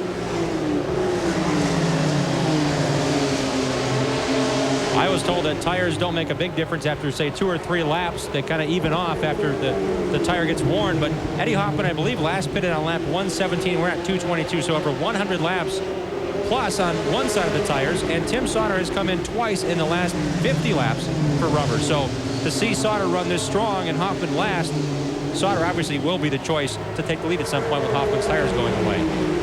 Hoffman and Sauter are still 1 and 2. Maybe why Eddie's running a little higher there in 3. He may not have quite as much grip. We'll show you what the lap time is of your leader, Eddie Hoffman. Down the into 1. A little bit of fire out from under the car, dragging just a little as he bottoms onto the pavement going into 1. Working up on David Anspaugh's machine, several laps down. Anspaugh running 18th tonight. So Hoffman with traffic lapping at 18.8. That's about a second off qualifying pace tonight. Not bad at all. Your top 3. Rick Beebe is right there in the 23. I think the thing that's hurt Hoffman, the times he's been in contention this year, just racing luck. He's been in the wrong place at the wrong time several times. And I did not see on my little notes that he did pit on lap 158, Rick, so I want to rescind that if I could. But you're right. It's a matter of being in position to run well. Running in the top 5 at Peach State. Got T-Bone in the car because he couldn't see him down the backstretch. Things like that have happened. Qualifying on the pole at Memphis and having ignition problems almost immediately have really dampened their efforts. But Terry Evans and that entire crew keep pounding back and keep bringing back that Ford each week. And now that they're the best Ford of the bunch, Jim Furlingsby, one of the other Fords, and Jack Landis we haven't mentioned, had a collapsed lifter on his Adirondack Ford, and he's been behind the wall for a number of laps. So he's the only one carrying the blue oval out there and doing a fine job up front is Hoffman in the 5. On board Brandon Sperling Chevrolet riding 4th. Sperling doing a nice job. He's within 0.8 of a second of the lead. He can see the 3 leaders up ahead as they work through 1 and 2. There's your 3 lead cars. Sperling is right behind him in 4th. Sauter just being patient, as we told you at the top of the broadcast tonight. Patience a virtue here, as it is at so many speedways. Back to 5th. Jimmy Johnson in the 44, the Pennzoil Chevrolet, hanging on ahead of Tristan Dupuis. Firestores Red Baron Pontiac, the 11th. Lapping by Derek Gilchrist, who's back on the track now in the 52, but shown back in 21st spot is Gilchrist. Many, many laps down.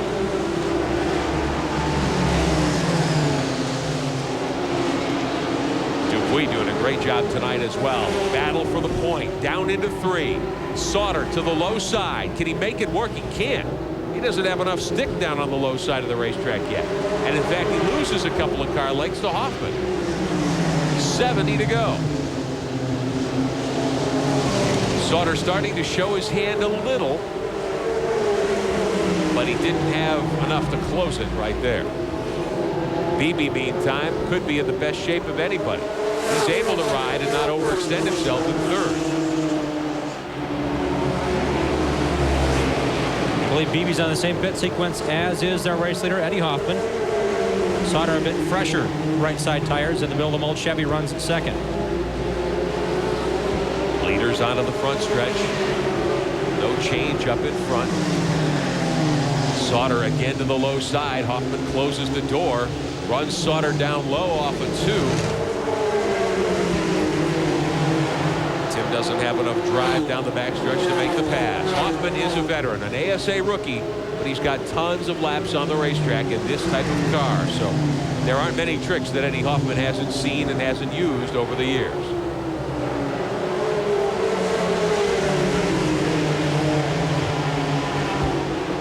And the high side may well be the quicker way around here. That's where all the speed seems to be at the moment. Led by Freddie Bear's machine, leaders down into 1. Eddie Hoffman is your leader at Salem Speedway in Salem, Indiana. Coming down to the final 50 laps of action. We'll see how it shakes out when we return. Welcome back to ASA AC-Delco Challenge Series Stock Car excitement on TNN Motorsports. I'm Rick Benjamin with Jim Trado topside, Brian Trevor on pit road. Your battle up front. Eddie Hoffman remains your leader. Tim Sauter in the 9 is second. Rick Beebe in the 23 car is third. As we close in on 50 to go at Salem. And the big question mark is, what about the leaders? Do they need to pit? Brian Trevor, what do they think at Eddie Hoffman's pit area? Well, Terry Evans down in the pit of the number 5 car says, hey, we can go all the way at the end if we have to. And that's the part that Mike Chaffee echoed down in Tim Sauter's pit also. You know, these guys are a little bit nervous. I made kind of a heart-thumping motion to Mike Chaffee, and he went, yeah, you know it. Wow, so they're going to try to make it work the rest of the way. 57 remaining. Trouble on the backstretch for Gary Saint-Amant, who led so many laps earlier tonight, more than 60 laps out at the point. Saint-Amant's car smoking when he was in the lead, dropped off the pace. He'd stayed on the lead lap, been on pit road several times, but we believe the engine has breathed its last here tonight. Saint-Amant wheels the car down on the pit road. We'll find out what the situation is. They had the hood up on that car earlier.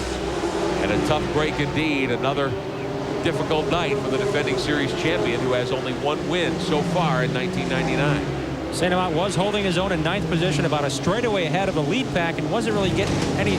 He wasn't losing ground, let's put it that way. And unfortunately, that motor problem that had some smoke to it was a telltale sign of something worse as he pulls it behind the wall. Gary says, I know we're done. Thanks for playing. Lead pack coming off turn 2 down the back straightaway. Still Eddie Hoffman and the Don Finetti Ford. 1 pole, 2 top 5 finishes so far in his rookie ASA season. Bunches of wins though at other short tracks around the Midwest. Tim Sauter with 2 ASA victories is second. Look back a little further. This is for 4th spot. The McDonald's Chevrolet. Brandon Sperling riding in 4th spot right now. Jimmy Johnson won in Memphis earlier this season, runs 5th. Take a look out of the Crookston Chevrolet. Back at Johnson.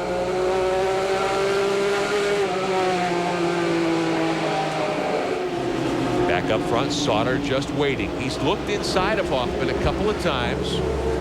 Either hasn't quite had enough or has decided to wait. Interestingly, he's looked inside of Hoffman's Ford each time in turn number 3, which we thought was impossible place to pass. That could be a Sauter, hey, I'm a veteran at Salem. Yeah. I'm going to show you that I will pass you here if you don't keep up the pace. And he's willing to pass anywhere, anytime. Top 5 riding as we have described them. Let's find out about the defending series champion, the Brian Trevor. Well, I'm down here with Gary Saint-Amant, and he's talking pretty animatedly with his engine guy. Gary, what happened under the hood there? It seems like whatever it was terminal. Yeah, I think the Win Chevy, I think we overheated a little bit. I think we had an oil leak there. We lost a little bit of oil pressure. Motor got hot, and she kind of started to lock up there going down the back straightaway, so I thought I better get it shut off. I know you hate it. We hate it for you. This is not the way you like seasons to go. I'll tell you what, you know, we had a car that should have won at Anderson last weekend. We should have made it 2 in a row this weekend. It's a shame, you know. We got to get our act turned around here pretty quick. Good luck to you. One of the good guys in the sport. Tough break for Gary Saint-Amant. That lead battle starting to heat up again. We saw Tim Sauter poke the nose of the Build-A-Bold Chevrolet inside Eddie Hoffman's machine down the backstretch that time, but heading back out of it. And I would guess Rick Beebe is poised in 3rd if Sauter does make a move, and because it takes so long to get by most often, Beebe might even be able to grab 2nd, so Hoffman has that to worry about also. We're inside, 50 laps to go. 47 remain tonight at the Tecumseh 300 here at Salem Speedway, Salem, Indiana. Hoffman from 20th starting spot. What an accomplishment this could be if he could pull this off tonight. We look back through the record since 1988, 11 seasons here at Salem for the ASA. Nobody has won from further back than 5th starting spot. Tonight we've had several drivers come from deep in the pack to get to the front. None further than Hoffman, who did not qualify well, admitted he didn't qualify well. Started 20th outside the 10th row tonight. He has marched to the front, and he's done it with an economy of pit stops. His strategy has clearly been to stay on the racetrack and take advantage of that time. Mike Miller, who led early and had problems. He's up to 11th now, but has not done well at making his laps back. Here's Sauter looking inside again as they come off too, but I think we're seeing a situation much like at Anderson, although it's a much shorter racetrack. You just don't get much drive when you come off the 2nd corner low here, much forward bite. But you've seen various lines throughout the night. You see that Hoffman's a bit lower, and Sauter's able to keep it high and then pinches it down off of turn number 2. There's a lot of different philosophies playing out between turn 2 exit and how you enter turn 3. It's fairly common. You know you need to go to the wall in turn 3. But what we're finding is different lines in turn 2 have kept Sauter consistent and happy, and Hoffman's different line is also working for him. No change up in front. Lap traffic out in front of Eddie Hoffman. Ken Alexander swings low. The 5 and the 9 will whistle by. Take a brief timeout here at Salem. Be right back with you for more ASA action. Here's what it looks like on the backstretch of Salem Speedway in Salem, Indiana, from the 4th place car, Brandon Sperling. Right ahead, Rick Beebe's 3rd place machine, the yellow 23. Directly in front of him, the 2 leaders, the 9 of Hoffman, the 5 of Hoffman, I should say, and the 9 of Tim Sauter as they work lap traffic. Back up onto the back straightaway. No change among the top group. Directly in front, Dave Doran, 77. He's sitting 10th. A couple of laps down. Mike Miller ducks onto pit road. I'm sure an unscheduled stop for the pole sitter, the Janet King Pontiac, the series point leader. 4th win of the year 1 week ago at Anderson. Who will give him tire service. You heard that Hoffman and Sauter both could go the rest of the way.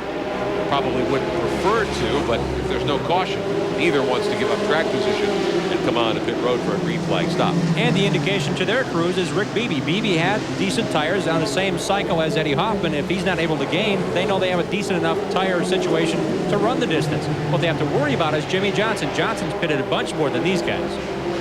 Could be a change for the lead coming up here. Hoffman, it looked like, was going to get picked off there behind Dave Doran's machine. Lots of lap cars directly in front, but Hoffman able to hold the advantage as they come off too. Doran and Russ Tuttle are directly in front, and there's a car down low. Sauter thinking, hey, maybe I can take advantage of this here. But now Doran picks up some speed and opens up a little distance on Hoffman to relieve the pressure. Doran in that yellow and orange car has had a stellar run tonight. He's still in 10th position, a lap off the pace, and ahead of him is Russ Tuttle, a fellow rookie, still on lead lap. Hoffman and Sauter, the 5 and the 9, they've been at the head of the class here for the last 50 or so laps. Mike Miller back out on the racetrack. Beebe is 3rd, Sperling in the 44th. 1 car and Hoffman off the pace. It's Hoffman. I think he belted the wall up there in turn 2. Lead change. Your leader Hoffman in trouble. He slows way down. That gives Sauter the point. So Hoffman is apparently going to have to stop. He stays out this time. Take a look at that car as it goes by. Seems to be back up to speed, but it looked as though Hoffman slipped and got up into the wall. His incredibly poor racing luck continues in the ASA AC-Delco Challenge Series. So Tim Sauter, who we talked about earlier, willing to ride, willing to wait for the last 100 laps, started 12th this night. He is your leader. Let's look at it again. Down into 1. The black car, 3rd in line, just slips up high in the marbles. Eddie kept it off the wall. Didn't hit anything, but lost a lot of momentum, a lot of speed, and a lot of spots. How that car looked, it looked like he may have had some brake fade because the car went in the corner, went straight up the racetrack. And he's got problems. He's got problems. Hoffman wants to come on to pit road. Won't do it this time. He is off the pace. He is definitely off the speed pace. So Hoffman has lost something. They have a tire going down. This, the lead group. There's Sauter in the blue and white 9 out in front. Behind him, the 77 of Doran. In 10th, a couple of laps down. On board Sperling. He is 3rd. Johnson right behind him in the Pennzoil Chevrolet is 4th. Look at Jimmy Johnson diving in there, wants the spot.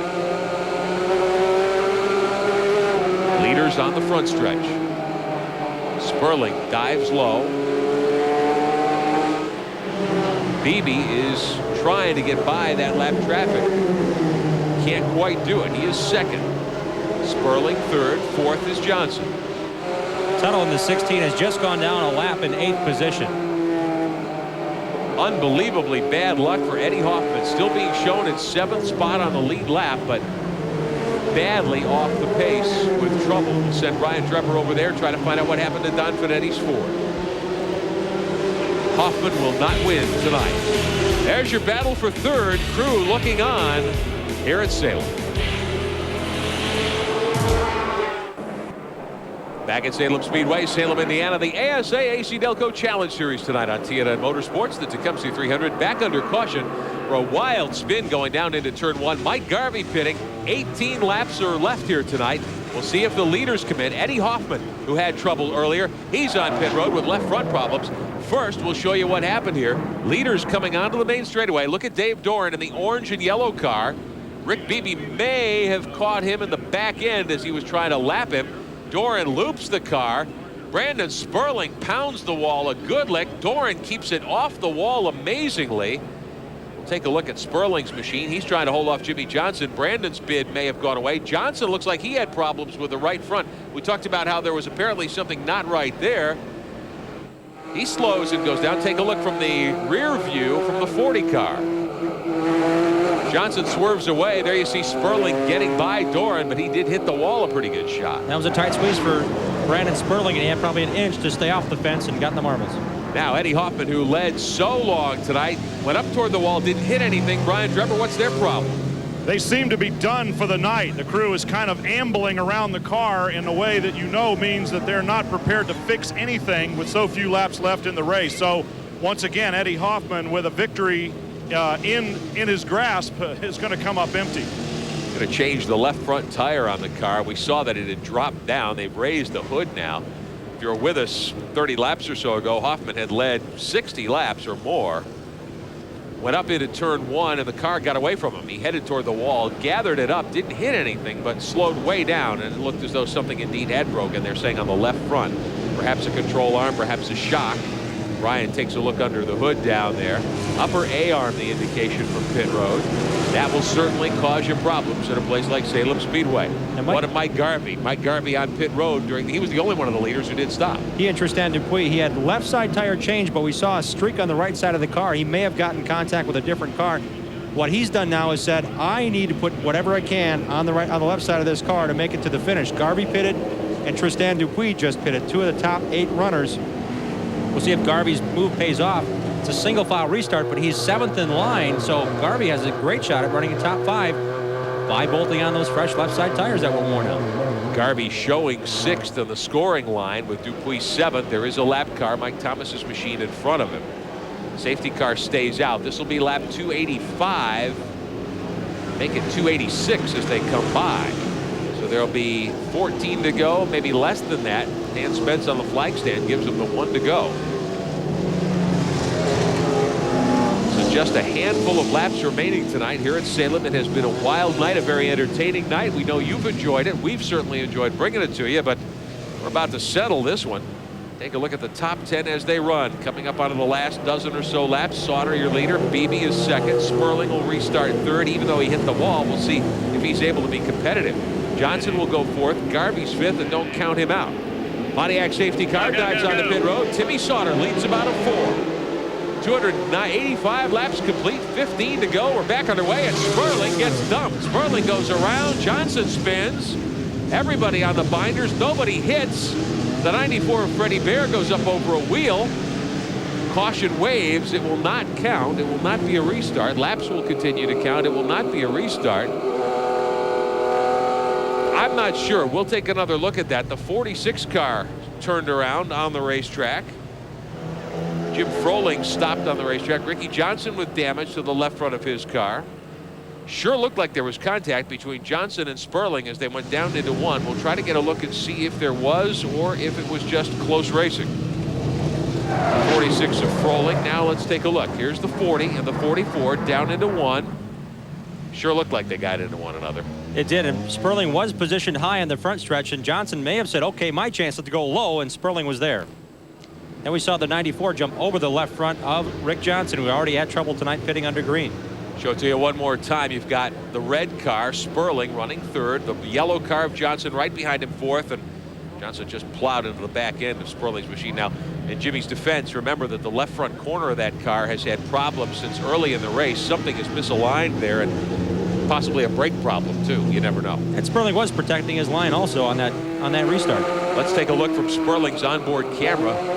Right around, you can hear the engine jump in revs. He was lifted off the ground there briefly. Amazingly kept it off the wall with some really nifty driving. Former motocross racer, got it done in a 360. This is the onboard view from Ken Alexander's machine. Looking ahead, there you see him tangle. He drills Johnson in the back end. The Pennzoil Chevrolet goes around. It has been a rough night. What you expect at a short track, and nothing out of the ordinary certainly tonight here at Salem. Sperling will come on to pit road. Lots of damage, it appears. At least some damage to the 40 car, certainly.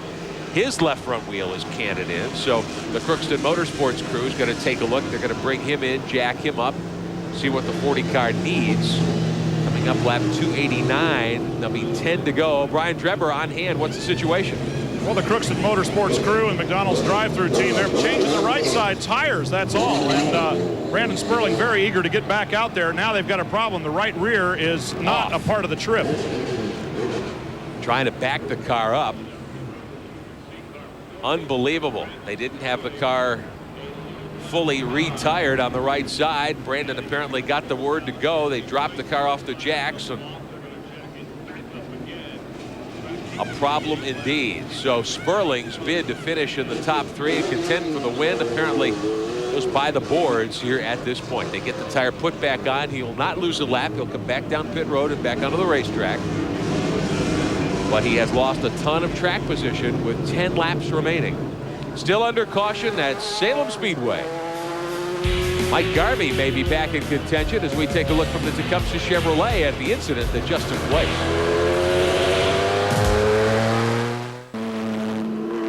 Back at Salem Speedway, Salem, Indiana. Final couple of laps tonight of the Tecumseh 300 for the ASA AC-Delco Challenge Series. Dan Spence showing the drivers 1 to go. This will be lap 293. So when they take the green, there will be 6 laps remaining. Brandon Sperling back on the racetrack. We'll show you what brought out the caution a moment ago. Coming out of turn 4 down the front stretch. Watch the red McDonald's Chevrolet and the yellow Pennzoil Chevrolet of Jimmy Johnson. Sperling dives low. Johnson right into the back end of the 40 car. Around and round he goes. Johnson, meantime, got tagged by the 03 of Ken Alexander. Amazingly, neither car hit the wall. Freddie Bear and Ricky Johnson took the worst of it. The 94 and the 22 got together. They change right side tires on Sperling's machine. They tell him go, go, go, go, go, but the right rear wasn't on. Sperling takes off, realizes what's wrong. They call him back. He backs the car up. They put the tire on, and he's back on the racetrack ready to restart. Go, go, go. Spotters call go, go, go. Sperling restarts in 6th. We have 6 laps to go, and here's the green. Tim Sauter in the 9 car is your leader. Rick Beebe in the 23 is 2nd. Mike Garvey in the 1 car is shown 3rd. They say he needs oxygen when the race is over. 4th spot to Jimmy Johnson, who stays out on the racetrack. Sauter leads him down. 5 laps to go, 5 to go. Beebe trying to reel in Sauter and take a lick at him here before things come to an end. Garvey back in 3rd. He's had the fastest car tonight a couple of different times. Amazing, they fought their way back into contention here.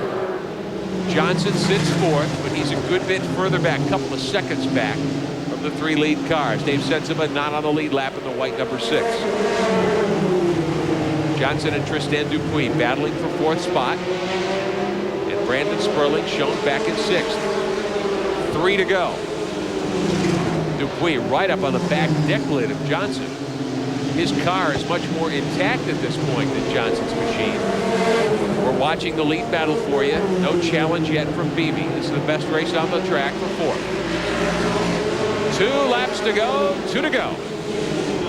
Tim Sauter gunning for his 3rd win of the season in car number 9. Jim, I think you may have nailed it tonight. When you told us at the top how Sauter said, hey, I'm content to ride to the last 100 laps. He has been very cool tonight.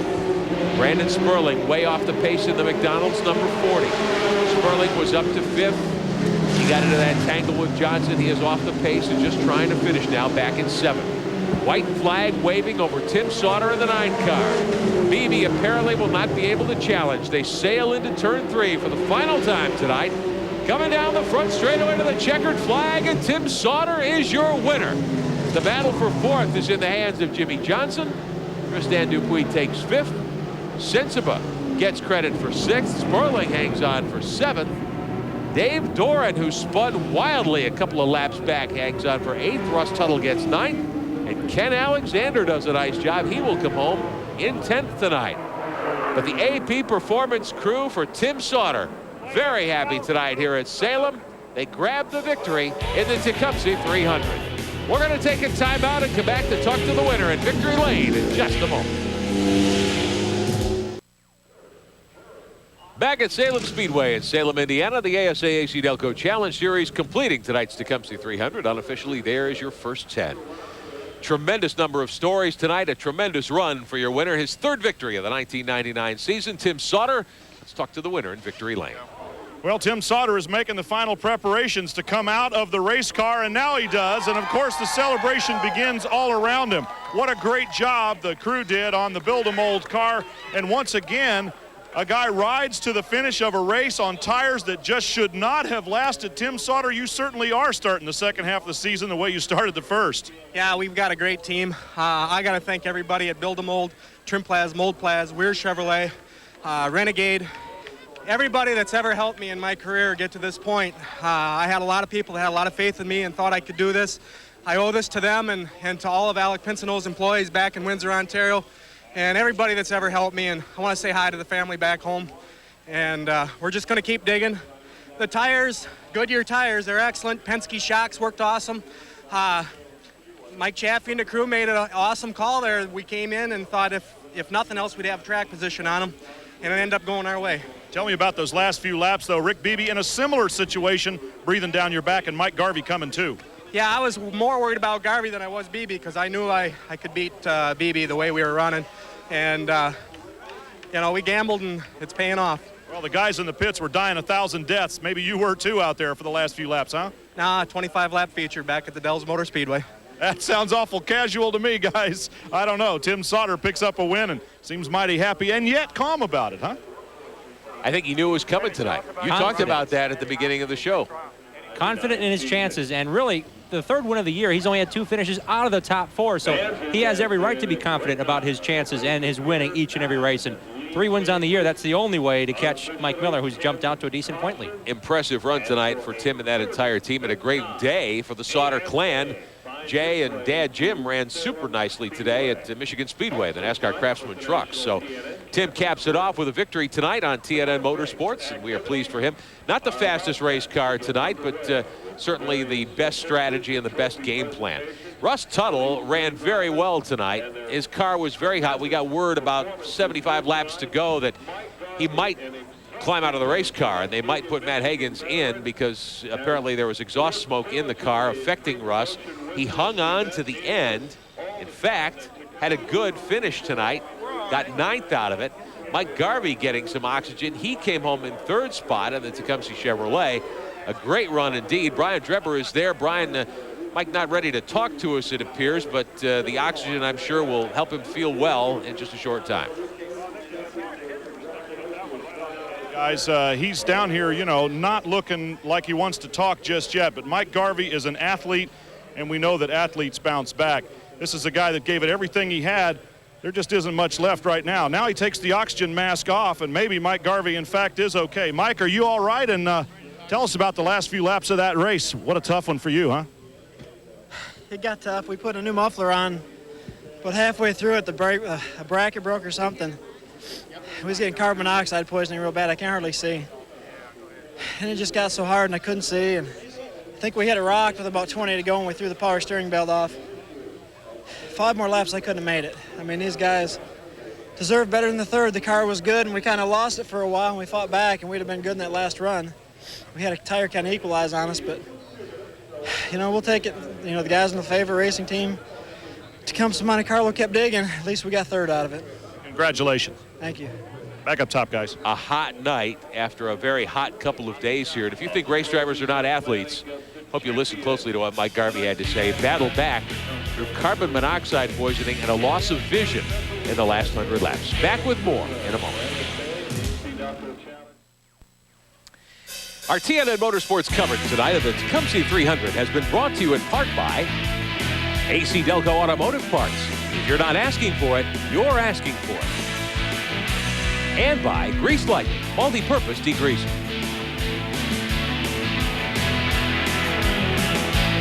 Back at Salem Speedway, Salem, Indiana, the Tecumseh 300 complete. Tim Sauter, your winner tonight for the 3rd time in 1999. Lots more action coming your way on TNN Motorsports this weekend. The SCCA Trans Am Tour tomorrow at Road Atlanta for the first time in a couple of years. The AutomationDirect.com 100 live at 1:30 Eastern Time tomorrow. The BF Goodrich Trans Am boys, Paul Gentilozzi and the crew down there. Should be a great one. Greg Creamer will have the call for you. Tomorrow, of course, race day, 11 o'clock Eastern Time. We'll wrap it all up for you from Salem and preview tomorrow's action. Good run tonight for the second place finisher, Rick Beebe, standing by with our Brian Drebber. And excuse the bad pun, guys. He looks pretty freshetta down here, Rick, but you just didn't have quite enough for Tim at the end. Well, I guess maybe I wasn't running fast enough to get tired, but I got to thank the guys at Meyer and Freshetta and Banquet Foods, our sponsors, Pontiac, for sticking with us through some tough times. Last three races, or last two anyway, been tough for us. We had a competitive car capable of winning, and the team stuck by us. Our morale's down a little bit, and hopefully this will pump us up going to Dover. But had a good race car tonight, just a little bit too tight, and practicing and qualifying during the day and then racing at night. Missed the setup a little bit, but hey, we'll take a second and go on to Dover. Congratulations. Good luck the rest of the way, guys. Next week, we will be at the Monster Mile, Dover Downs, Delaware, for the Grease Lightning 150 at 3 o'clock Eastern Time. First trip for these ASA drivers and teams to the White Cliffs of Dover. We will be there live for you on TNN Motorsports. Top 10 looks like this. Sauter, your winner. Beebe, Garvey, Jimmy Johnson. Tristan Dupuis gets a top 5. Dave Sensiba, not fast, but consistent tonight. Brandon Sperling hung on after that late race trouble for 7th. Dave Doran, how about 8th spot for Doran in that Pontiac, Russ Tuttle, and Ken Alexander. Career best for Doran. Tuttle has a 7th place on the year, but another top 10 finish for that rookie team. Freddie Bear got in the wall 3 or 4 times, still gets 11th. Mike Miller, losing 3 laps early, never was able to battle back, comes home 12th though. Ricky Johnson, Eddie Hoffman, who led a bunch of laps late in the going, finishes 14th. How about Gary St. Amant down in 18th and Derek Gilchrist in 19th. That's going to hurt Gary in the points, and Gilchrist trying to make a rookie run out of it. Has Rick Johnson be ahead of him in the standings again after this race and in the points. Final couple of cars, 25 took the green tonight. Harold Fair had difficulties with a broken rear end tonight. Alec Pinsino spun a couple of times. Jack Landis did not have a good night. Motor problems in the 07. Matt Hagens with ignition troubles early, and then Travis Price bringing up the rear. Unofficially, Mike Miller with a 18-point lead now over Tim Sauter heading into Dover, the high banks. Mike Garvey still third in points, 60 points back, and Jimmy Johnson hangs on to 4th, but you see Gary slips to 5th and is losing ground on Mike Miller. Very tight point race up in front, only 18 separating the top 2, and that puts a lot of pressure on these teams. Next Sunday afternoon, 3 o'clock Eastern Time, back on the air for you with ASA stock car action from Dover Downs, and it will be a race to remember. These drivers very much know the reputation of Dover. Very fast, 1-mile high-banked cement racetrack, so it'll be quite a race, and we hope you'll join us for the coverage. Two-way communications equipment for the AC-Delco Challenge Series provided for you by Racing Electronics, the official communications company of the American Speed Association. ASA Racing is produced for television by Silver Fox Sports in Charlotte, North Carolina. We remind you, for all things country and all things in motorsports, dial up our webpage, www.country.com. And don't forget to join us tomorrow at 11 o'clock Eastern and Pacific Time for TNN's Race Day. We'll be back at our Charlotte headquarters. For Jim Trado and Brian Drebber, I'm Rick Benjamin. Our congratulations tonight to Tim Sauter, your winner of the Tecumseh 300. We'll see you tomorrow on Race Day.